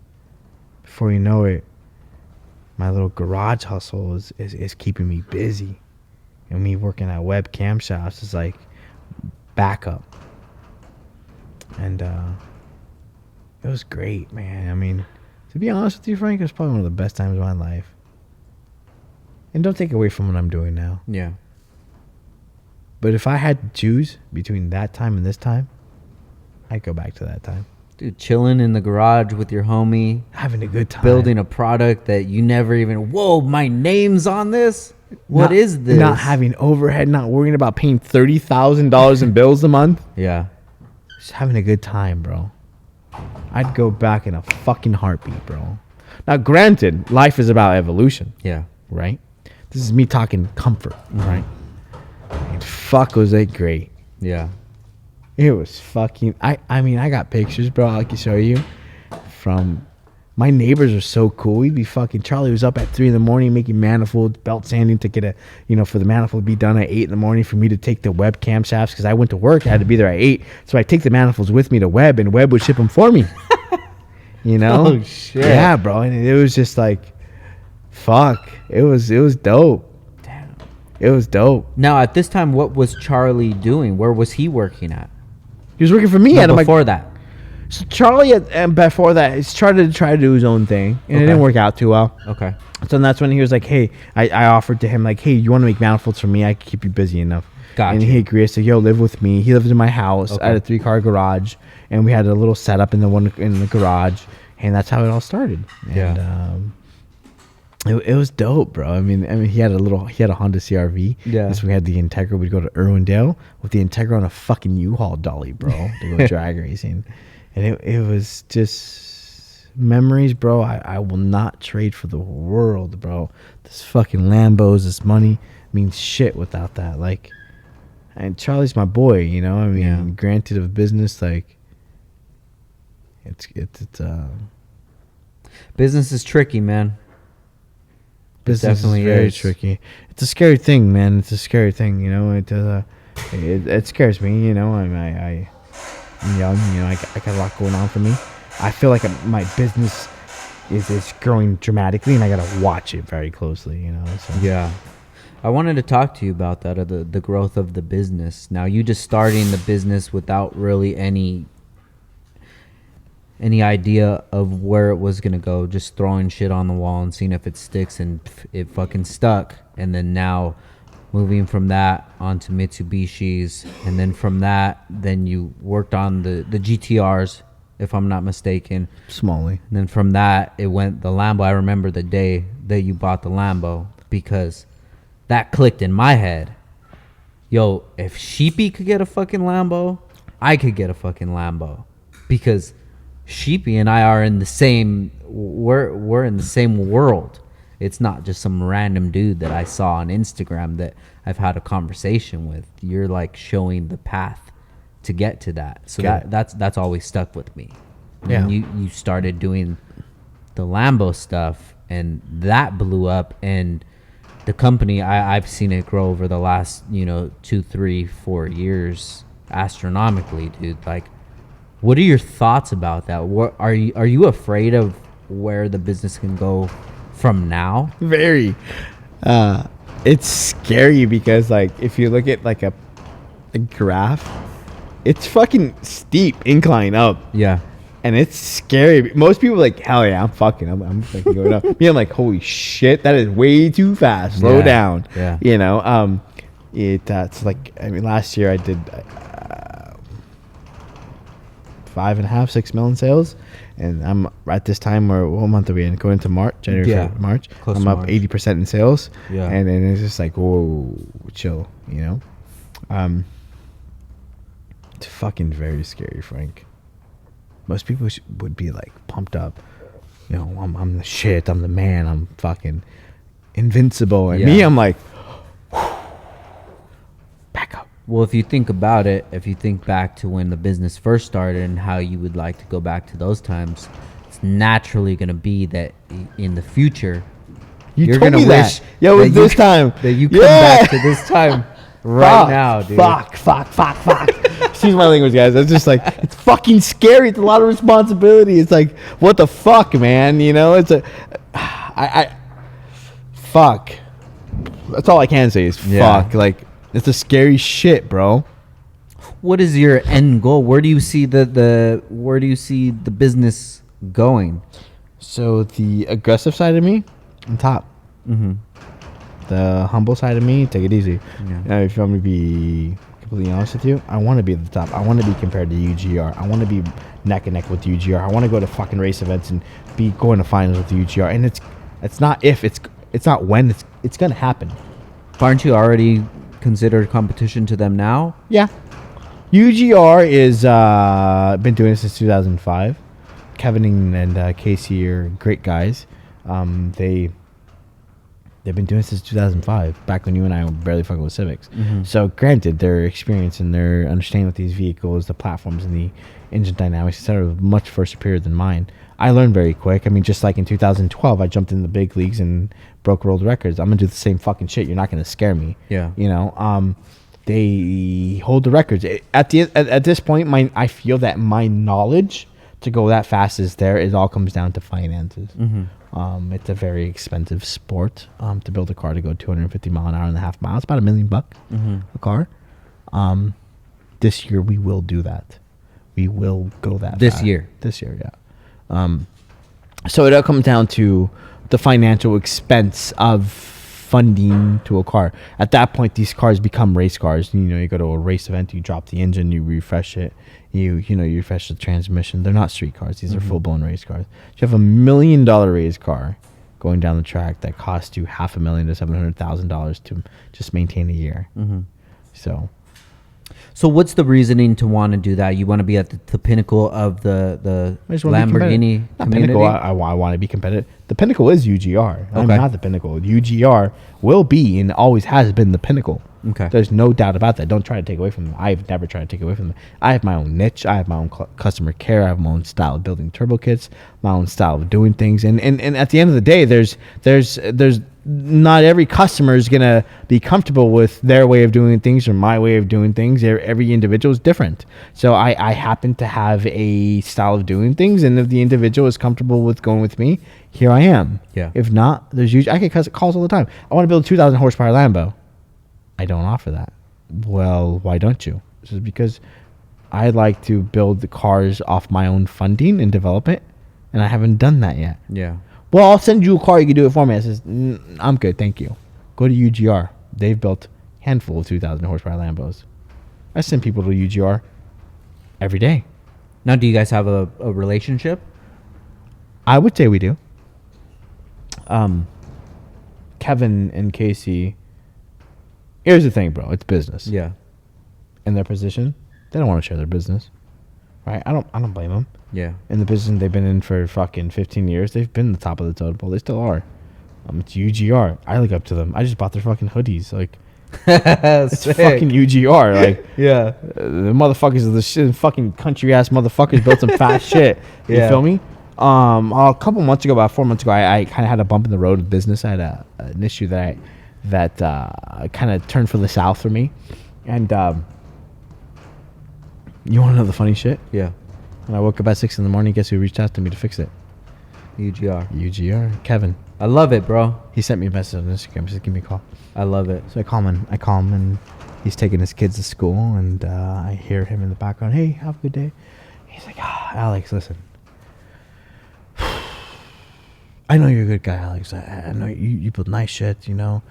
And he said, I like what you do. I wish I had time to do what you do. This shit happens, Alex. It happened to me. Tell me what happened. I told him what happened. All right, man. Don't worry, man. It's going to get better. It's going to get better. That guy goes in there publicly, defended me. Now, granted, and I say this very respectfully, Casey and Kevin, if you guys are watching this, those are the guys that don't like competition on their plate. Those guys they built the fastest and baddest shit in the world. They could literally say fuck you to everybody. UGR, my man's like, they could say fuck you to everybody. It's fucking UGR. Yeah. You don't fuck with them. I've always stay in your motherfucking lane. I stay in my lane. People bring up UGR, like, yo, listen, they build the baddest and fastest shit. I respect them. I will always respect UGR. I understand motorsports. I understand development. I understand what it takes to do these things, and I respect them.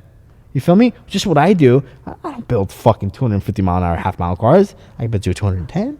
You feel me? I'm gonna get there. Yeah. Give me some time, motherfucker. Let me earn my money. Let me put some money in my pocket. Yeah. But I'll get there. Yeah. But I respect what they do. I love you feel it. me? And they know that I respect them. When they came to Shift Sector in California, I walked right up to them. How you doing? I'm Alex. Pleasure to meet you. If you guys need anything, I'm here to help. Whatever you guys need. I show respect where it's due. You feel me? And I'm gonna think and assume that because of that, they respect me. And he messaged me and said, call me. And I called him and he gave me some advice. He went in there publicly defending me. Say, hey, give Alex give him a call. Take care of this shit behind scenes. Yeah. UGR don't do that, bro. You feel me? Yeah. But I will forever respect Kevin and Casey. I don't give a fuck what anybody says. I don't give a fuck how much shit you talk on. I don't give a fuck about nothing. Those fucking dudes forever got a place in my fucking place. Them dudes show up in Southern California, they got a problem, take my fucking shop, use any tool you fucking want. Even if you're racing against me to beat me, use my motherfucking shit. Because you dudes are fucking men. Yeah. You feel me? While every other motherfucker was sitting on the sideline talking shit, not fucking defending me, those dudes, which at the end of the day, I'm a conflict of interest. Yeah. I take out of their fucking money, defend me. What the fuck does that tell you about the world, bro? You know what that tells me about the world? A bunch of fucking bitches, bro. Yeah. Straight up. The guys that I'm taking money out of their fucking paycheck. That car behind you, that car could have gone to UGR. That car actually lives in North Carolina. But they came to me. But those guys are defending me. While everybody else on the sideline talking shit. How'd that make you feel? About who? About just everybody not having your back. Fuck them. Fuck everybody. Fuck you. Like, straight up. It's all good. I ain't mad at you. Yeah. It's all good. You're envious ass motherfucker on the sideline trying to do what I do. Come at me, motherfucker. Let's go to bat. Let's go to war. Build the motherfucking car. Let's go to Shift Sector. Build the motherfucking Lambo. Let's go racing. Fuck you. Let's do it. Now you're bringing the Honda out of me. Let's bring the competitive out of me. Fuck you. Yeah. That's what that brings out of me. I don't got no. Fuck you. Fuck you. But let me tell you about UGR. Good to see you. Yeah. You want my 10 millimeter wrench? Here you go. Everybody else? Fuck you. How is the guy that builds the world's fastest Lambos comes up to bat while everybody else is on the sidelines and talk shit? Probably because they know what you go through. They do. And I got so much respect for them. I love it, dude. You know? I deal with Dallas Performance. I got respect for them. But there's some, this is what I just told you about. People don't know about. This is behind the scenes shit. And forever, I text Kevin on Thanksgiving. Happy Thanksgiving. I text Kevin on fucking Christmas. Merry Christmas. You feel me? Yeah. I don't give a fuck what anybody says, bro. Those dudes right there, those dudes, good people. And granted, I'm stepping in their fucking field. I'm stepping in their ball game. They got the power to say fuck you and push me out, but they don't, because they know I stay in my lane. Yeah. They know I don't ever. I get calls all the time, bro, all the time. Go to UGR. You want to build a twin turbo Aventador? I'll say no. Go to UGR. I don't fuck with those. Stay in your lane, bro. Stay in your motherfucking lane. So how long in business did you start noticing like conflict or issues when you started realizing that, wow, this business is a little different than I thought it was going to be? Since the beginning, bro. Really? Everybody wants your shoes. Everybody wants your shoes. I know you know what I'm talking about. People want our shoes, bro. They want them. They think it's easy. It's not easy. But at the end of the day, you got to remember why you do it. You gotta remember who your friends, who your supporters, your family, your customers, most importantly. Yeah. Right? At the end of the day, I always say, as long as I can keep my customers happy, I'm good. You know? So let's fast forward to when you got the Lambo, 2017, Yep. right? Mm-hmm. Tell me about that, dude. How long was that in the plans? What was it like getting the car? And I'm impulsive. yeah, I always knew that my goal was to build turbo kits for the top of the totem pole, and I knew that Lamborghini was it. So, 2017, I got a couple bucks in the bank, right? So, I'm searching around online how much are Lamborghini Huracans, and I tell my guys, "Fuck, what if I buy a Lambo?" Yeah, right, fool. So I find one at Dallas Lamborghini, a white one. It was 210, and I messaged him like, "Hey, can I apply for this? I just want to apply for it." At the time, I did not understand business, so I showed $50,000 of income on paper for myself. But the business showed over, 7 figures. And so yeah, go and apply for it. So I applied for it. So Alex, I can get you into this car. So I had I had a number. I wanted to put $50,000 in the car.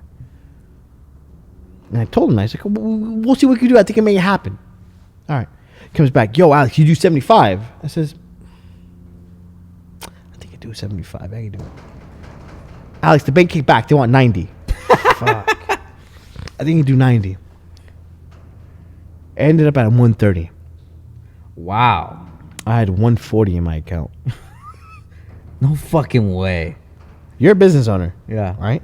So I put $130,000 down on a car and left myself with $10,000 to run a business and pay a mortgage and to pay you're employees. fucking nuts. I'm bro. stupid. Oh my god. I left myself with $10,000. Yeah, I wasn't thinking that way. I was thinking of like, I have an opportunity. yeah. Let's fucking ride.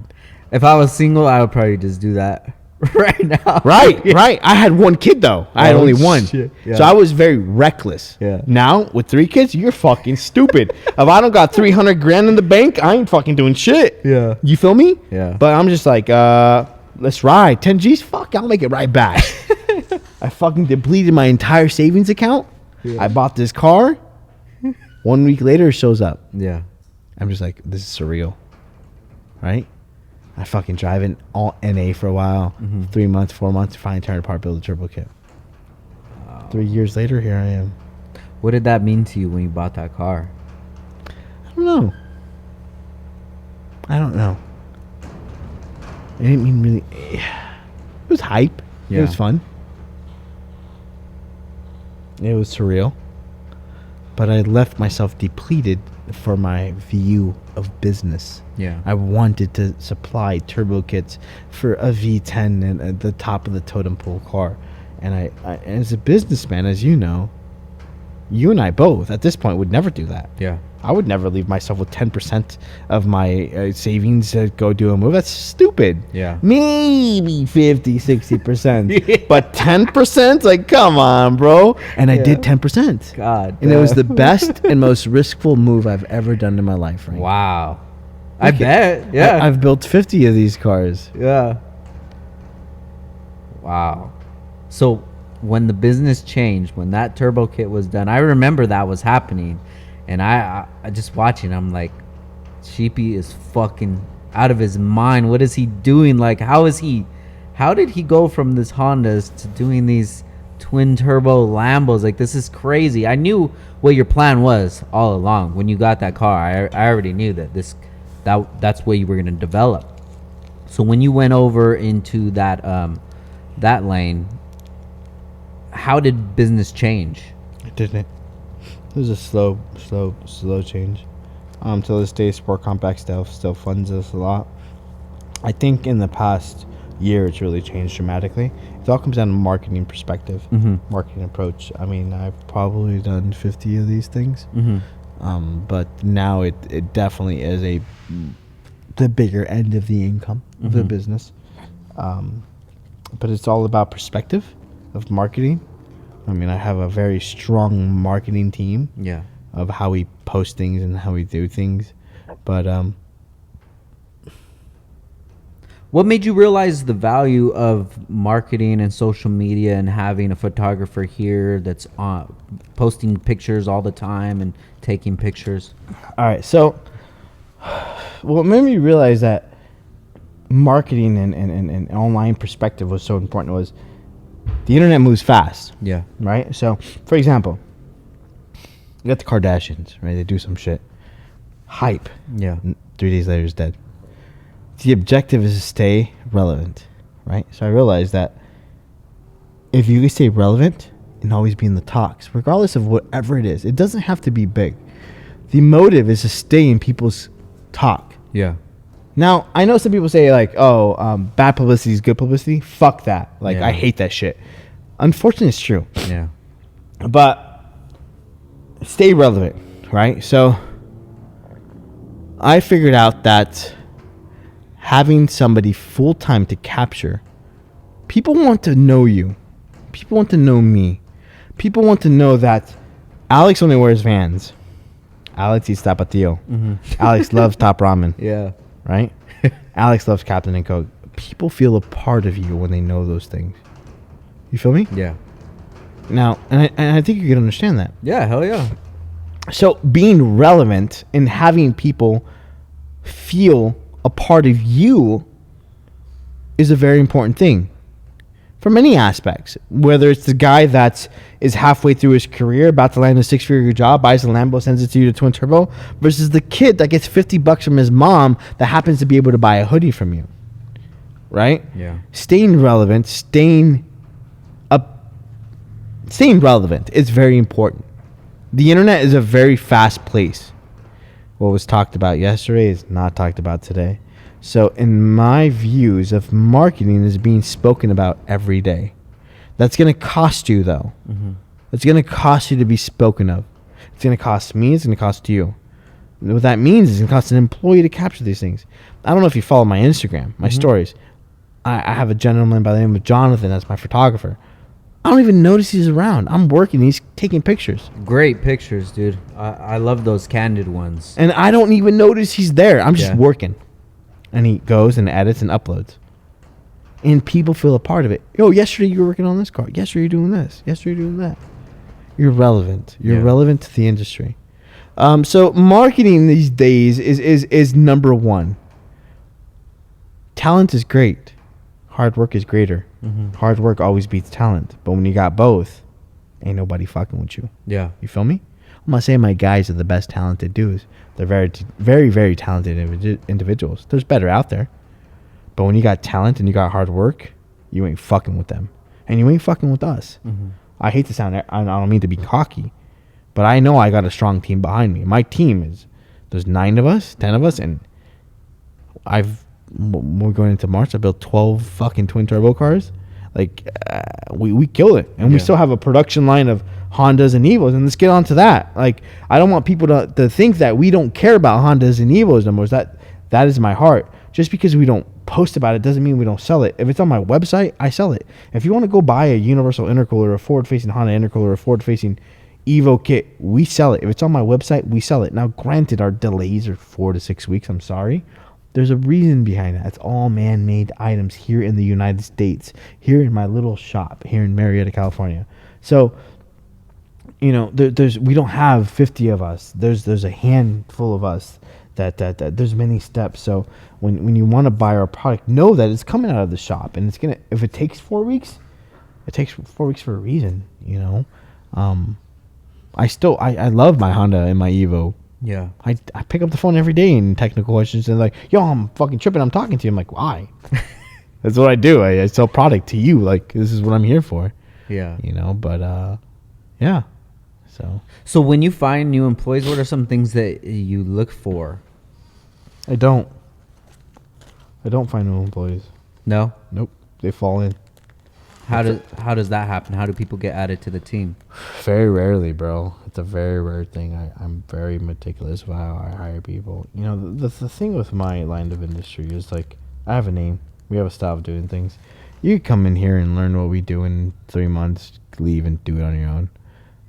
I have pretty strict contracts now. NDAs. I have Indians and a lot of shit. So everything's kind of family ran. You know, all the big hitters here are people that have been with me since day one. I've hired like Johnny, which is my photographer. I've hired an intern, Reyes, that came and pushed in a broom, and he earned himself a job 6 weeks later. My cousin is one of my techs. He's my cousin. I'll slap him if I have to. You know, Alonzo is my general manager. Alonzo is a guy that essentially runs the whole show now. I don't really do much other than build cars, get creative. Alonzo is a guy that you're going to talk to when you call. Alonzo is going to be the guy that you talk to when you have an issue. Alonzo is my general manager. I trust him with everything. Alonzo is a very smart, sharp individual with marketing. He's the one that designs everything, hoodies, t-shirts.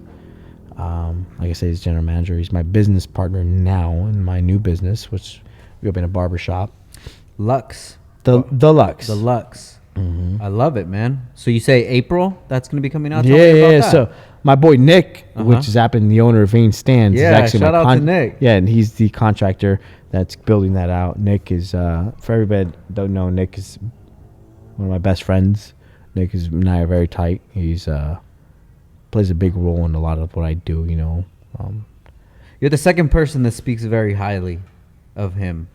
Chris from Vane Engine Stand speaks very highly of him, and it's dope to have people around like that, you know, that like that you could lean on. Well, I didn't fucking like him at first. Yeah, this motherfucker. It goes like that sometimes. No, he was it was in my old shop. I'm in the back, and someone says, "This guy here to see you." So I walk in my office. Motherfucker's on this couch, laid out like this. Like this. He's like this. Right, and I walk in my office, and this fucking homie sitting on the chair says, "This motherfucker laid on my couch." And his boy goes, "We want to buy a turbo kit." I says, "All right." I said, "For what?" He said, "For a Honda, B series." I said, "All right." And then Nick's just laid there, like, he's like this, bro. I says, "Who the fuck is this dude laid out in my motherfucking office thinking he's a shit, right?" He says, "Yeah, we want to buy a B series turbo kit." I says, "All right. This is how much the price is." "All right." And he goes, "When do you want the money?" An hour later, he says, "This motherfucker acting all hard." You know, he pays me. Yeah, leave. And at first, I was a little offended. Who the fuck is this dude laid out on my couch? Yeah. The fuck this dude think he is? Yeah. You know? But 4 years later, here we are. It's my main man's right here. Right here, know? Man. Fuck you know, dude. But I love it. It's funny, and everybody always says, "Who's that big dude always behind you?" I'm like, "That motherfucker's gonna knock you out if you mouth out." But yeah, man, it's you know, you meet a lot of great people as you're going. Nick is a business, you know, acquaintance partner in a lot of shit that I do. So yeah, Nick is doing our barbershop, the Lux. Our whole mentality behind the barbershop is to a higher end barbershop, very fancy. It still gives us an automotive taste where we have you know, automotive entrepreneurs that walk through, get their haircuts. We're gonna have a couple spots for exotic cars. You see me there, you see my people there. You can take pictures, you can hang out with us, you feel me? Yeah, the whole nine. So we're excited about that. So we just got the keys for that yesterday. Oh, nice. So in 30 days, 45 days, grand opening. I'd like to build a whole franchise on that. Very cool, very cool. So, you know, just we have a big following. So, you know, not everybody could spend $60,000 to build a car for you. But if they could spend $30 to go get a haircut, hang out with you, sit through shit. You ever go to a barbershop? Yeah, hell yeah. The barbershop. I love it. The feeling. Yeah, shit talking, you know. So you spend $30-$40, go to a barbershop, hang out with the sheepies, the car guys, and get to pick at some dudes and have a good time. Like, who wouldn't want to do that? Yeah. Right? I love it. For $40, you go hang out and talk shit with me. The price of the haircut just keeps going up, dog. Does it? It jumped from 30 to 40, dude. 50, my man.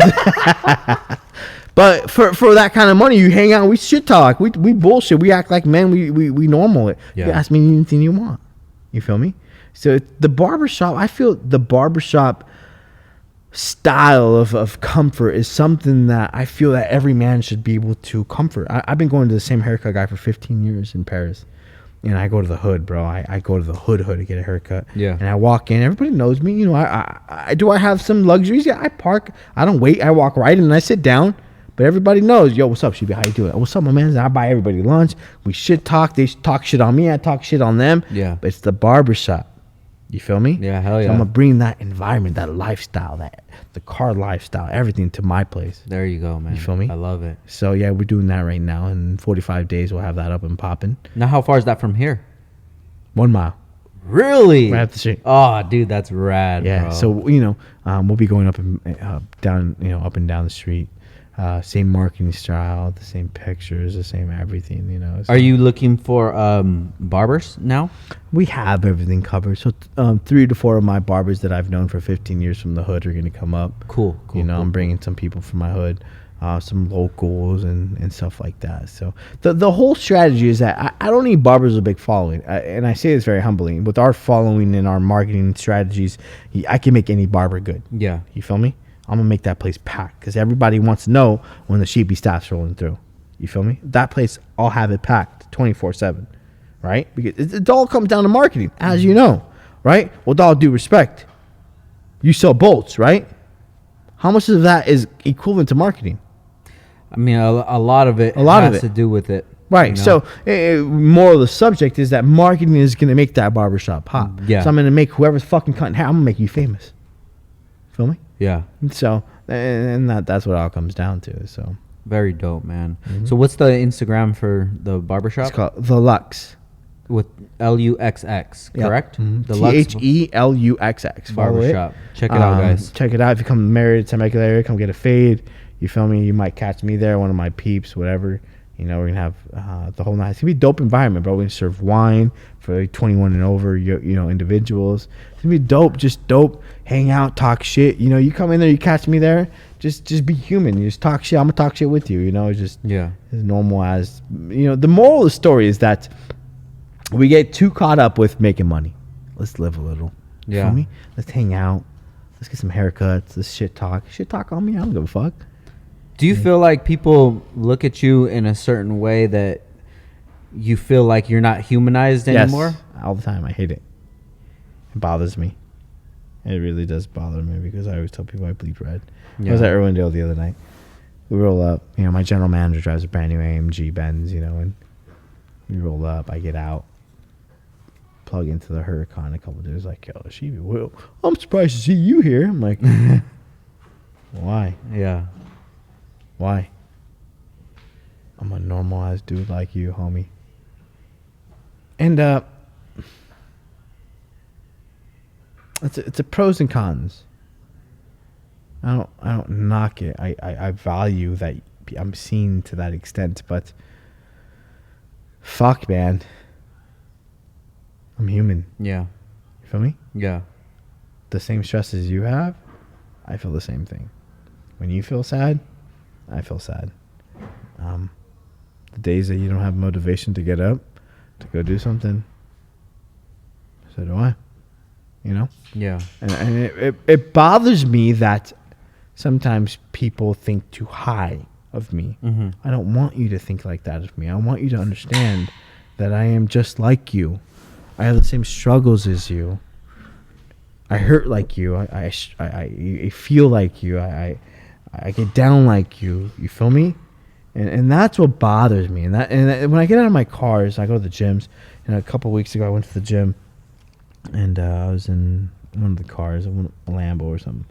And I get out, and there's these 3 kids, and one of them was quiet, one of them was respectful, and one was very loud.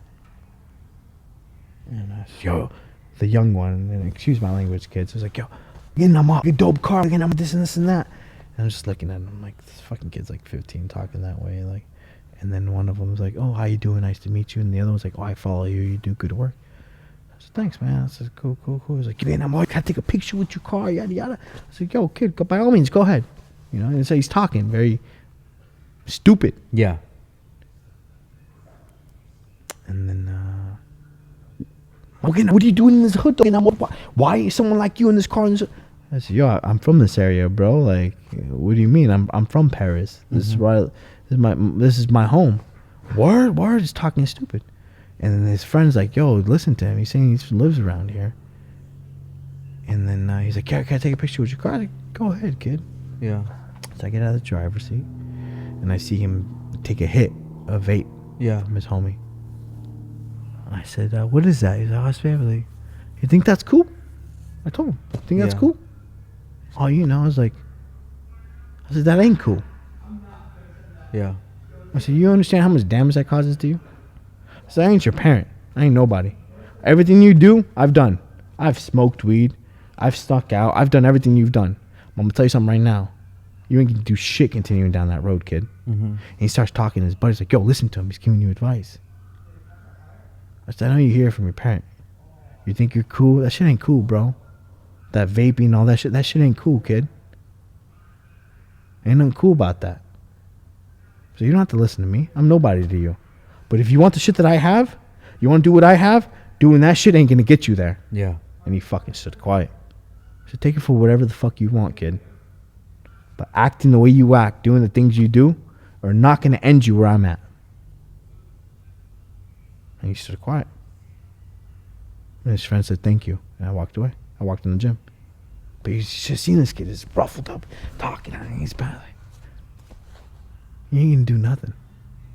You think you're cool smoking that? I ain't cool. Yeah. I've done it all. I've smoked weed. I still smoke before I go to bed, you know? I mean, it's legal in California. But acting that way, and there's a time and place for everything. Definitely. You feel me? Yeah. And acting that way does not make you cool. You understand? You're not cool. Ain't nothing cool about it. You know? Yeah. And I had to snap that sense into him. Yeah. And so moral of what you're asking me, it's a catch-22. It's good and it's bad. When I'm with my kids, I'm trying to have a good time. I go to, BJ's. I'm holding my kids. I'm hugging. And some fucking kid walks up to me and says, yo, I'm a big fan. Like, yo, thank you, but I'm with my kids. Come on, bro. Time and place. You feel me? If I'm by myself, yo, what's up? I'll take a picture with you, whatever. I get all it every day of my life. I walk in Starbucks. I get it. I go to this drive-through Starbucks. The kid that works at Starbucks. Oh, my God, free coffee. Bro, I get it every day. Oh, shit. Every fucking day. Yeah. And I'm not knocking it. I'm grateful. I'm glad that I have an impact in an individual's life. But don't forget, motherfuckers, I'm human just like you. Yeah. You know? I bleed red. I got problems just like you guys, bro. I got stress. I got baby mama drama. I got the whole nine and more. Yeah.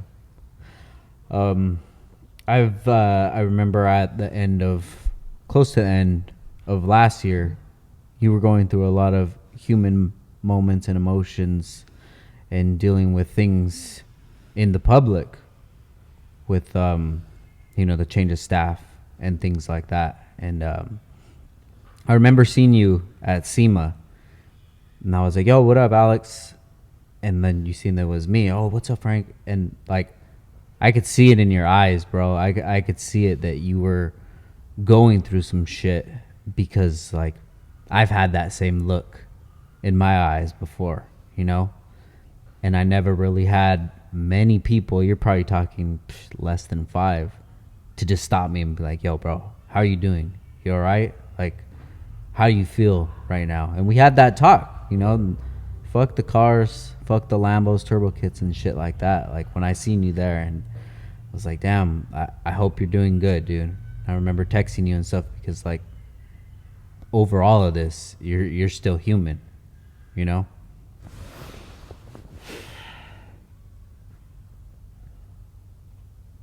Yeah. Shit's rough, dude. It's rough. It's business. Business isn't the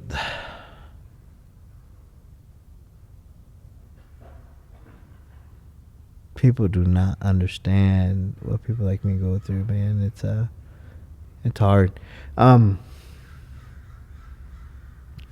You triggered a fucking emotional spot. My bad. Here's the thing. It's about talking about here's the thing. I'm human, bro. I got a lot of emotion. I feel a lot. You triggered a spot. That's probably I've had two very negative times in my life. Let's talk about the first one. The first one was my mom when she was in an accident when I was 15. The second one was last year during SEMA. Now, I'm not going to play a pity trip. You understand? Yeah. Because at the end of the day, you build your own mistakes. I am in control of my own mistakes. A lot of that had to do with my own control. Don't ever feel like you're invincible. I felt like I was invincible. I felt that I was on top of the world. I was doing this. I was doing that. Then you mix your personal life, and it just comes to the point that it just crashes. At that point, you have two options. You fail, or you learn and you get the fuck back up. I learned and I got the fuck back up. I got the fuck back up harder than I ever have. People don't know what I've gone through in the past 5 months. Emotionally, mentally, the most depressing I've ever been in my life. Now, this is not some fucking pity, fucking feel sorry for Alex. No, fuck no. Yeah. This is, I feel what people like you've gone through. People like me go through it too. You know? And I had two options. Option one, be a bitch and get the fuck out. Option two, grab your fucking balls and get the shit right. There was no option one. There was option two. And, it was hard. Still hard. It hurt. It's a self-esteem as me. It's really hurt me. My views, my character. But it's good because you need things like that to happen. You need to understand that you're not invincible. You get it? Yeah, definitely. A bank account with 0.0000000 at the end of it does not make you invincible. Yeah. You know? It only makes you weaker. Because it makes you live a life that you, is not real. You know? So what you saw at SEMA was me on the downslope. And it got bad. And it got bad for the better. It got bad for, and I hate to get religious on everybody. God has his way of working. You understand? Yeah. There's no pity in life. There's no bullshit in life. There's no, I did poor me. Everyone's against me. You know, it's, what the fuck did you do wrong? Why is God slapping you around? Yeah. You get it? Yeah. So my whole scenario was, why is God slapping me around? And I learned why God was slapping me around.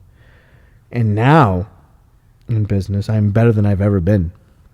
I've built more cars. I'm more clear-minded. I have a phenomenal staff. I mean, we build two and a half of these cars a week. We ship these kits all over the world. We're just on top of it. So it was a restructure, way to resharpen my angle of business. But the fucked up part behind all this is that I still feel that low. Yeah. I still feel abused. I still feel that I'm not doing enough. But I'm still working at this point, which is good. Because I financially, I'm in the much better spot than I've ever been in my life. Yet I feel that I'm in the much worse spot that I've ever been in my life. It's kind of weird, right? So if I look at numbers on a book, I'm like, you know, my man's, you've never been this good in 15 years. But as an emotional heart, as a male individual, I feel so like I'm failing. Yeah. But on paper, I'm like, you're succeeding. And I have to remind myself, like, hey, Alex, business-wise, paper-wise, factual-wise, you're fucking better than you ever have been in life. But as a human, I feel like I'm failing still. Because I have so much emotional scarring of stabbing that I'm still healing. And it's okay. It's okay. You know, I'm healing every day. It's okay. I don't hold grudges. I don't regret. I don't pinpoint at nobody. It's okay. Because at the end of the day, those are my own faults. As a human, you must understand your own faults. And if you do not recognize your own faults day in and day out, you're going to fail. Yeah. God gave me a second chance. Either you fucking fail or you pick your shit up and understand your faults. You understand? And I understand my faults. I know my faults. Every day when I wake up, I know my faults. And that's what I stick to. I stick to my faults. Like, don't do that. Do this, do this, do that, do that. And financially, it's growing. It's like, that's not enough. Keep doing this. You know? Yeah.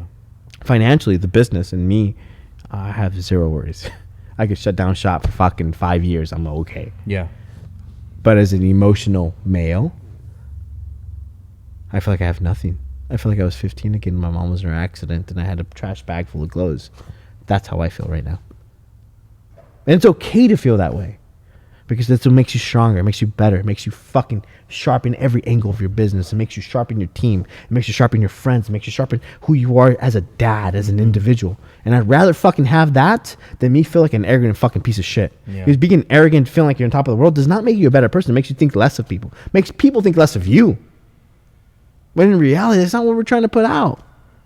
You know? Yeah. So I'd rather feel this low, you know, and trying to always sculpture myself, sculpture who I am, versus I'm the shit, I build this, I build that. Oh, fuck that. Nobody gives a fuck. Feel me? Yeah. I definitely do, man. Like when we go through dark times, it's hard, but those are the times that you learn like the biggest lessons, you know. And if you're a person who self-evaluates and you're very critical of yourself and you don't pass the blame on to anybody, there's a lot of value in that. You know, I tell people a lot, like when something happens, say in business, something happens and UPS loses a package, right? I'm not going to pass the blame on to them and have my customer lose out and, oh, you got to deal with it with them. I'm going to take accountability for it because you wouldn't be in this situation if I didn't decide to ship UPS with UPS. Understood. But if I would have handled that a different way, then we wouldn't be where we are today. So I try to take accountability for everything that I can, even when things are plain and simple, not my fault. Because why? I feel that's a selfish reason to do that because I want that lesson.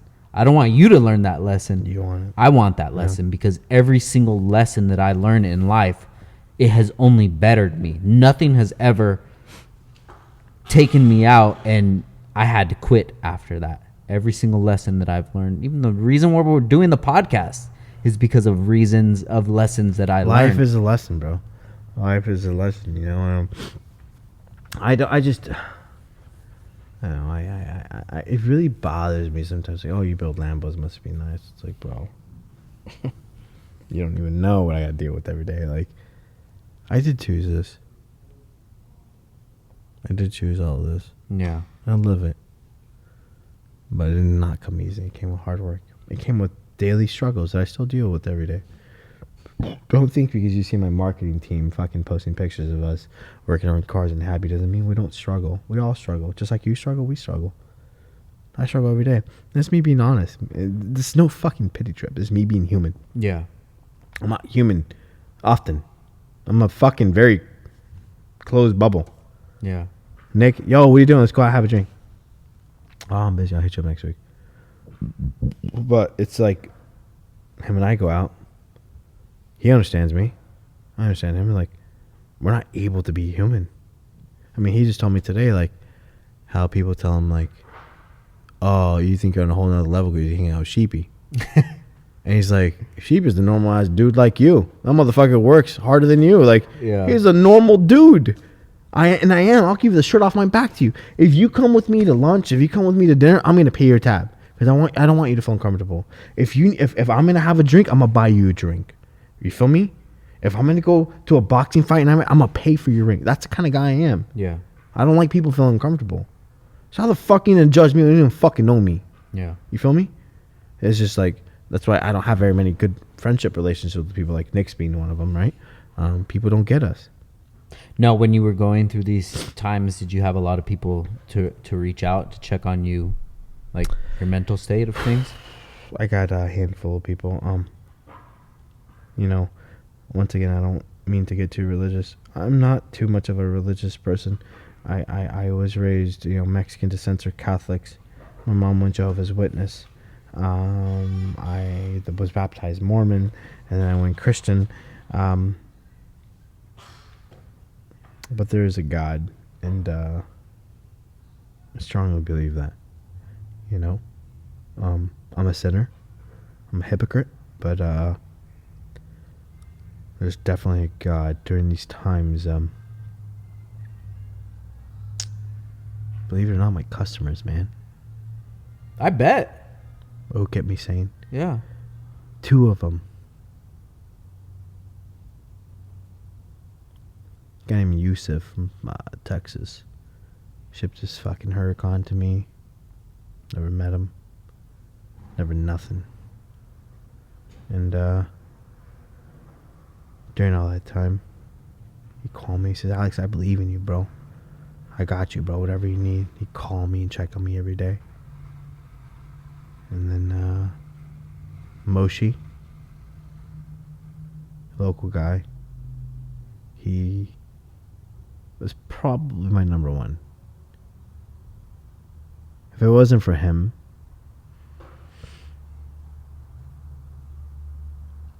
I can't tell you what probably could have happened. I feel you, Doug. As a human, mental, I'll tell you this. The brain as a human is such a strong thing. And this is me just being open. Like, the fuck the name, fuck the brand. Like, the mental state as a human, as a brain, the brain is such a powerful thing. You have no idea. Yeah. I don't know if you've ever been there, but the brain, like, I'm a very outgoing dude. You know me, I'm fucking always getting it. But for the first time in my life, my brain fucking was like, I'm done. And if it wasn't for Moshi and Yusuf, I don't know. I can't tell you. But those 2 individuals right there, Moshi, he taught me something. He says, win the day. Win the day. Yeah. I'd wake up and I'd be fucking depressed and sad because the world is attacking me. And yet I've made 8,000 plus customers happy. And something went bad. And Moshi's just, win the day, Baba. Win the day, Baba. Get up and just fucking kill it and just do the best that I can. And at 8 o'clock, did you win the day? I won the day. But if it wasn't for those 2 dudes, bro, I mean, multiple other people too, right? I mean, the Knicks and everybody else. But Moshi was a big impact. Moshi taught me to win the day. I'm telling you, everything's a learning experience. Yeah. Things like that happen. It teaches you who's in your corner. Bro, all my customers, I mean, it made me customers. It brought me customers. Like, yo, we saw how you handle things. We want to deal with people like you. Yeah. But my customers were definitely the backbone. Yeah. To keeping me going. Good, man. Like, my customers were definitely they're my friends. Shouldn't even call them customers. They're my fucking friends. Like, those guys is definitely, like, kept me fucking, the internet is a good and a bad place.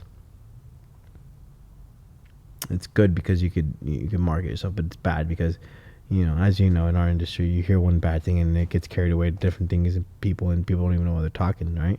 But my customers are very wise individuals. I mean, they do well, clearly to afford these cars, but they're wise, and I could say probably 7 of them called me and had heart-to-hearts like, yo, Alex, you're all right, bro. It's going to be all right. You're good. And it's taught me a lot.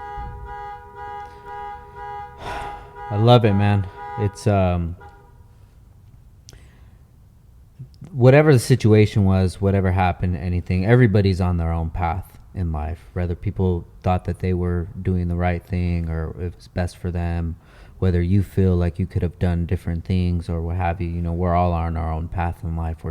We're all just trying to figure this shit out, but like the human side of it, I put myself in your situation, not putting blame on anybody, not saying fuck that guy, fuck them, but just saying like, yo, this is what Alex is going through right now. And I even give my wife credit to it too, because she was with me when we saw you at SEMA. And it was maybe a few days later or something, and we were talking about you, and she's like, you should just text him. you know. And I'm like, yeah, you're right, you know, because you need like a strong woman around with you to help you understand these kind of things. She'll be like, you know what, when you were going through things, like, you remember how many people that you thought would hit you up didn't, you know. I'm sure that that's what Alex is going through right now, you know. And it's just, after you go through things like that, and after you have everybody trying to pick apart your character, and oh, they did this to me back in the day or what have you, you realize like, fuck, dude, this feels shitty, bro. And everybody that I thought that was on my side, everybody that's ever said like, fucking Alex, you're my bro, dude, you buy him drinks, you're fucking going out partying, you know, like you say, you're a generous guy, you're having a great time. But when you're in that dark ass spot, bro, when everything's going bad for you, and people like that don't reach out, and then you see like a like on a picture or on a comment, or you see them say like a haha or something like that, like, shit fucking stings, bro. It does. It's funny because I thought you knew what was going on, and multiple times, and a handful of times, you text me like, "Hey, bro, hope you're doing all right, BB. I'm there, whatever you need." No, and like I thought you knew, and then like when you came to my shop 2 weeks ago, like maybe different algorithm. I don't know what's going on, but I was just reaching out to you. I'm like, that goes to show you, bro. Like, and it makes me feel good to hear that. Like, you got a phenomenal wife, bro. Thank you. You know, I don't know her. I've shook her hand twice, but for her to say, "Hey, reach out to Alex," like, that's the shit that matters. Yeah. And here I am thinking, you know what the fuck's going on. Yet you're texting me like, "Yo, bro, keep your head up, brother. I hope you're good." Yeah. And you don't even know what the fuck's going on. You know? Yeah. That goes to show you character is you. You bad motherfucker. Thank you, bro. Your wife, great people. Thank you, man. You know, stake on me next time, you know, but it's one of those things where fuck, bro. You just feel humans, you know, and I'm a fucking strong motherfucker mentally, bro. It's hard to bring me down. I mean, that was I don't take it as a pity. It was all learning. I've lawyered the fuck up. My NDAs are strict. My contracts are strict. I got a whole firm behind. I got more fucking attorneys behind me than you could ever think about now, you know. But I had to, like, you know, it's like, who spends 10 grand on attorneys a month? I do. I don't give a fuck. Because at the end of the day, fuck you. I got to protect me and my kids, you know? Yeah. But you know, it's one of those things that things happen for a reason. I'm glad that they happened when they did.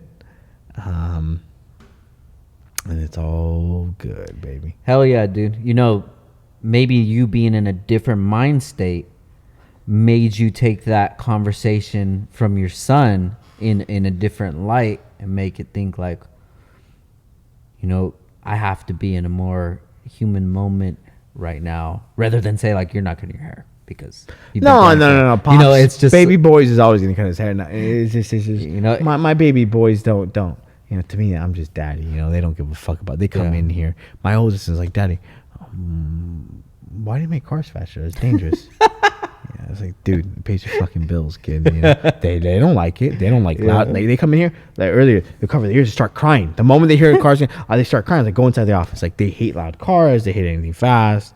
You know, it's just like, and they're older kids. Like, kids that when I was their age, I was fucking love cars, and they fucking hate them. It's like, dude, you got it going on, kid. You know. Yeah. You know, it's just being human, brother. You know. I've learned a lot. I've gone through, and I'm only 34. I'm gonna go through a lot more in life. Yeah, you feel me? But I'm glad that I went through when I did, and I have no regrets. You know, it's a scary thing. Being a business owner is a very, very, very scary thing. You know, you got insurances. I have 10 mouths I have to feed, and they have kids, and you have 401ks. You have health insurance. You got workman's comp. You have vacations. You have, I mean, that's a scary thing. Yeah, you know? It's a lot of weight to carry, man. It's a ton of weight. You know, sometimes I wish I could go back to just making $500 a week and not worry about a goddamn thing.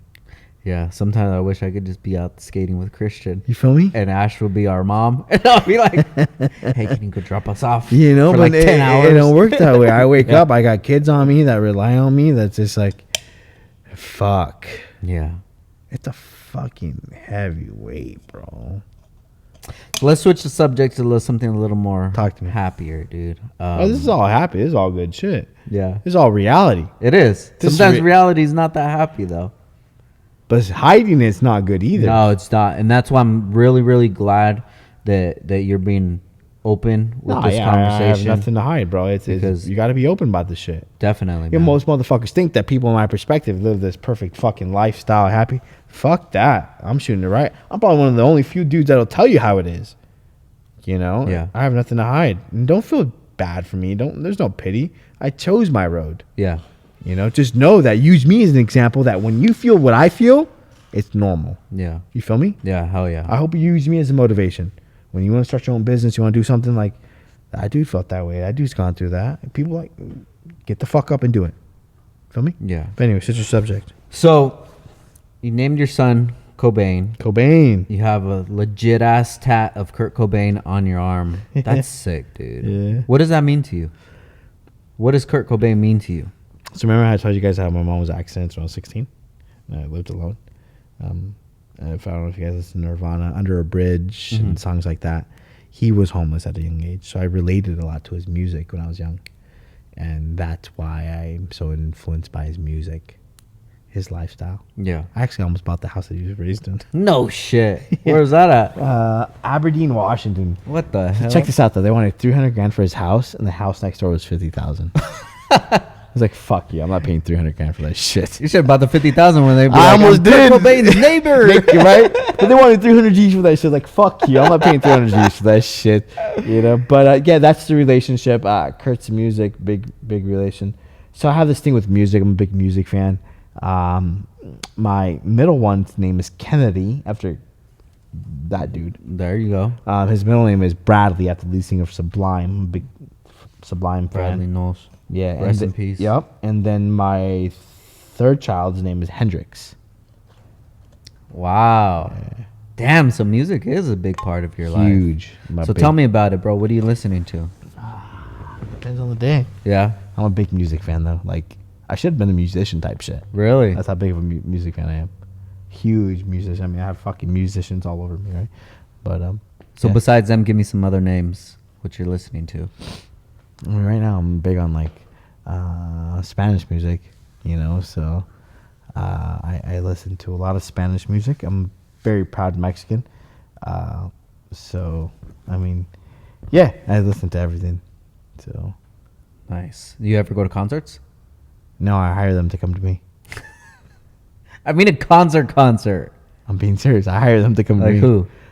So there's this group right now that's pretty dope in Spanish that I listen to. They're locals and they're up and coming. They're pretty known. Fuerza Regida. I don't know if you know them. I don't even know what you just said or no. Fuerza Regida. Yeah. Yeah. They're very famous. Pretty fucking famous worldwide. They're from IE area. But I hired them to do a private party for us. Here at the shop, actually. So it'll be a hang group of people. They're going to fucking sit there with their music, you know, instruments and sing for us. I'm a big music. My dad's actually a music engineer. My dad has a degree in music stuff. He owns a music studio and does a lot of shit. So kind of runs in the blood.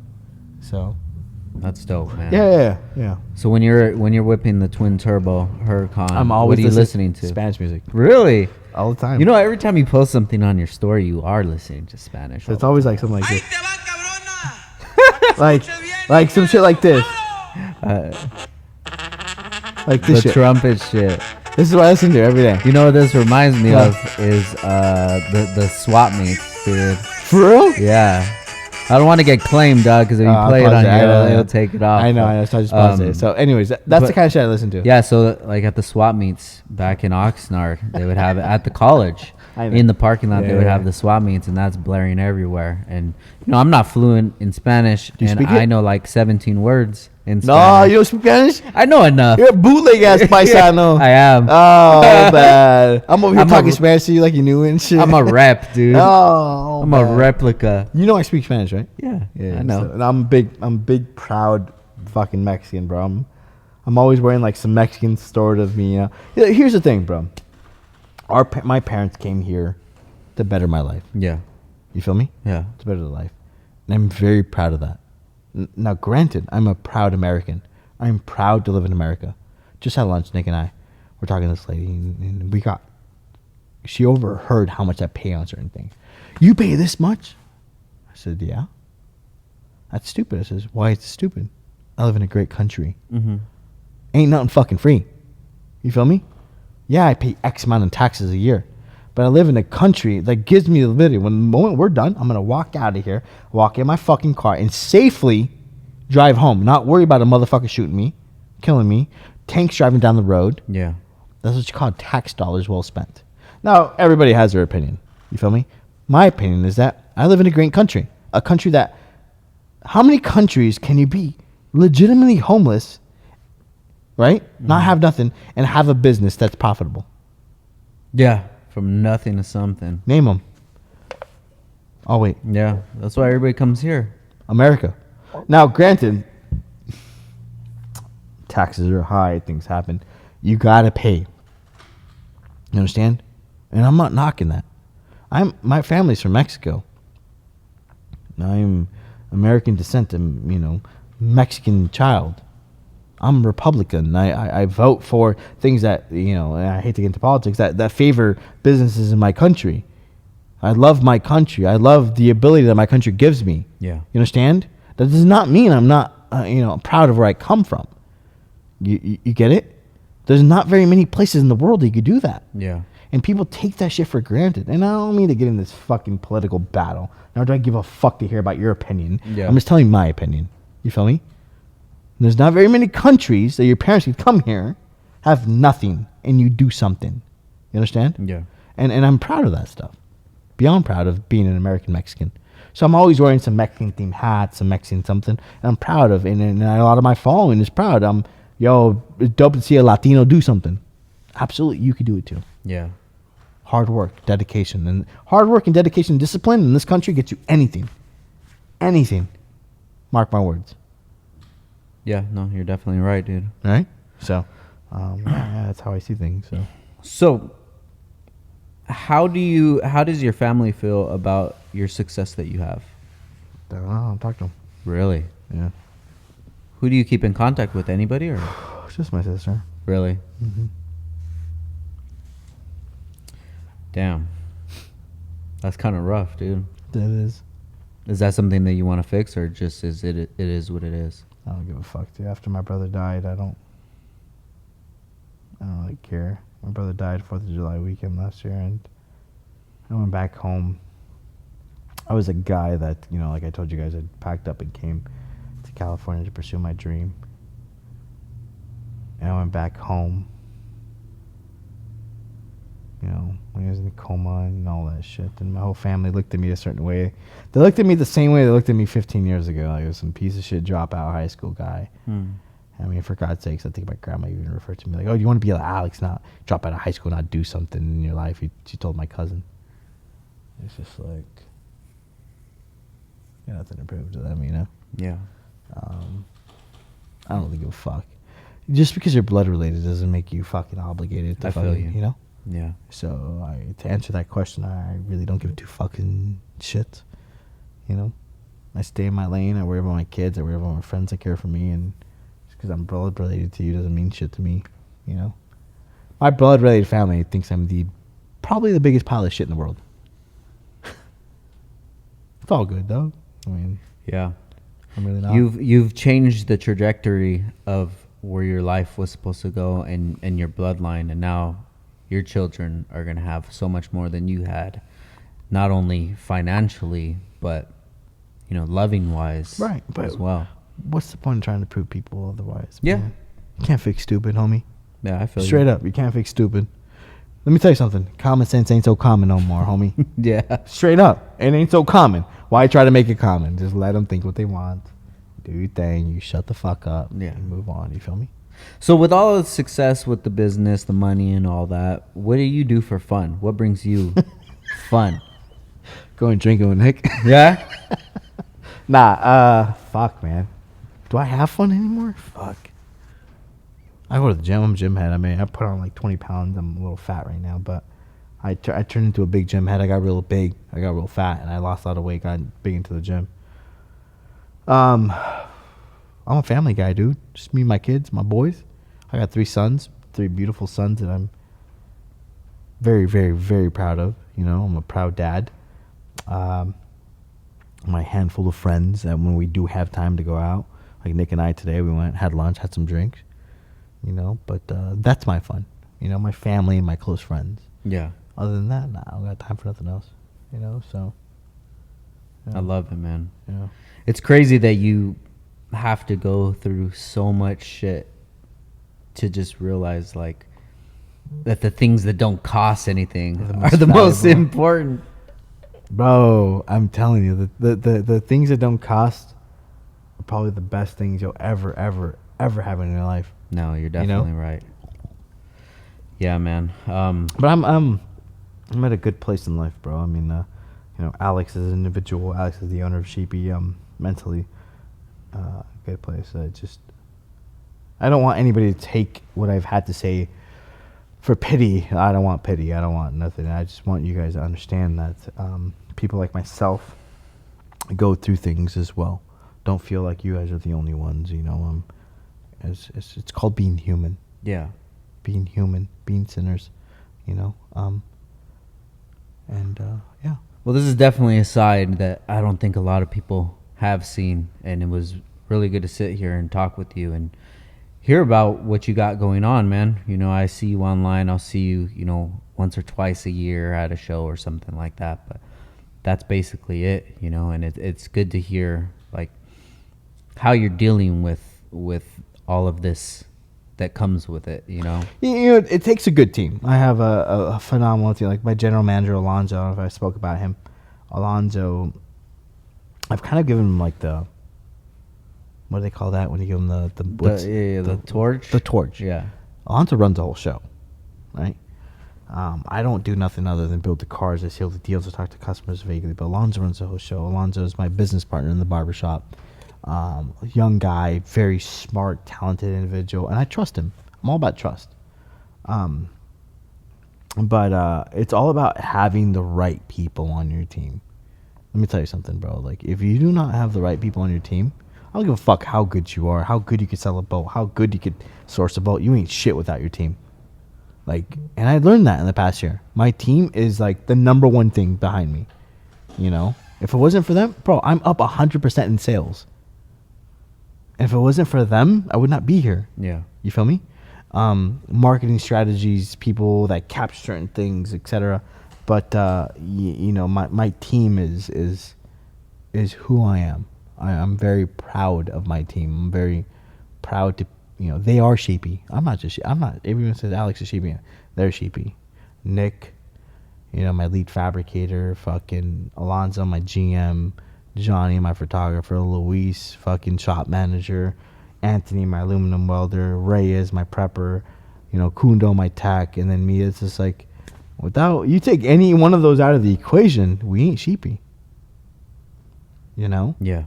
And it's the shit that people don't see is that those people make Sheepey. You know, and I'm in a blessed position. It took a lot of negative to get to that positive. Yeah. You feel me? It took negative encounterments and rufflements to understand the dynamic of how strong you should make your team. You know? And my team is bulletproof. You can't buy my fucking team. You can't walk in my team and offer them X amount of money to take them. They ain't going. The one motherfuckers that left that took them in this for the better, I'll tell you that much. The motherfuckers that are bought are the motherfuckers that are replaceable. Remember that. You feel me? Yeah. Any motherfucker that leaves for money is a motherfucker you don't want. Remember that. Yeah. Because in 2 motherfucking years, where are they? Because when that money runs out, who's going to fund it, baby? It ain't a team. I'll tell you that. Yeah. You feel me? I feel you, brother. So, anyways. Alex, thank you so much for sitting with me, man. I really, really appreciate it. And Yeah, you're welcome. Dude, I wish you the best, bro. I love to see everything that you do. Love to stop by the shop and check out these cars, and hopefully I could bring one to you one day. Yeah, you're on your way there. But Don't buy a Gallardo, buy a Huracan. I'm gonna need Honda prices though. Fuck out of here, Johnny. So before we get out of here, where can people find you at? So, you know, Instagram at Sheepey Race, Facebook, same thing, website, same thing. YouTube channel? Oh yeah, I forgot. I got that. Sheepey Race.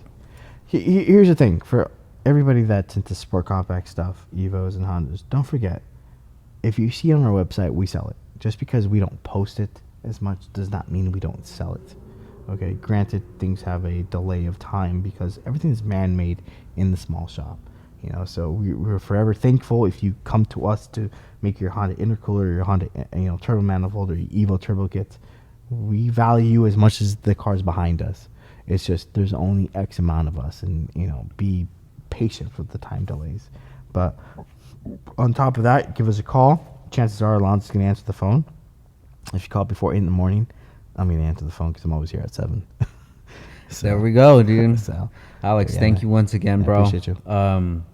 Thank you all for watching. Thank you for listening. This is an awesome conversation, and I appreciate you just being open and honest, and just had a good convo, man. Yeah, it's being human. It's dope, bro. Being human. I love it.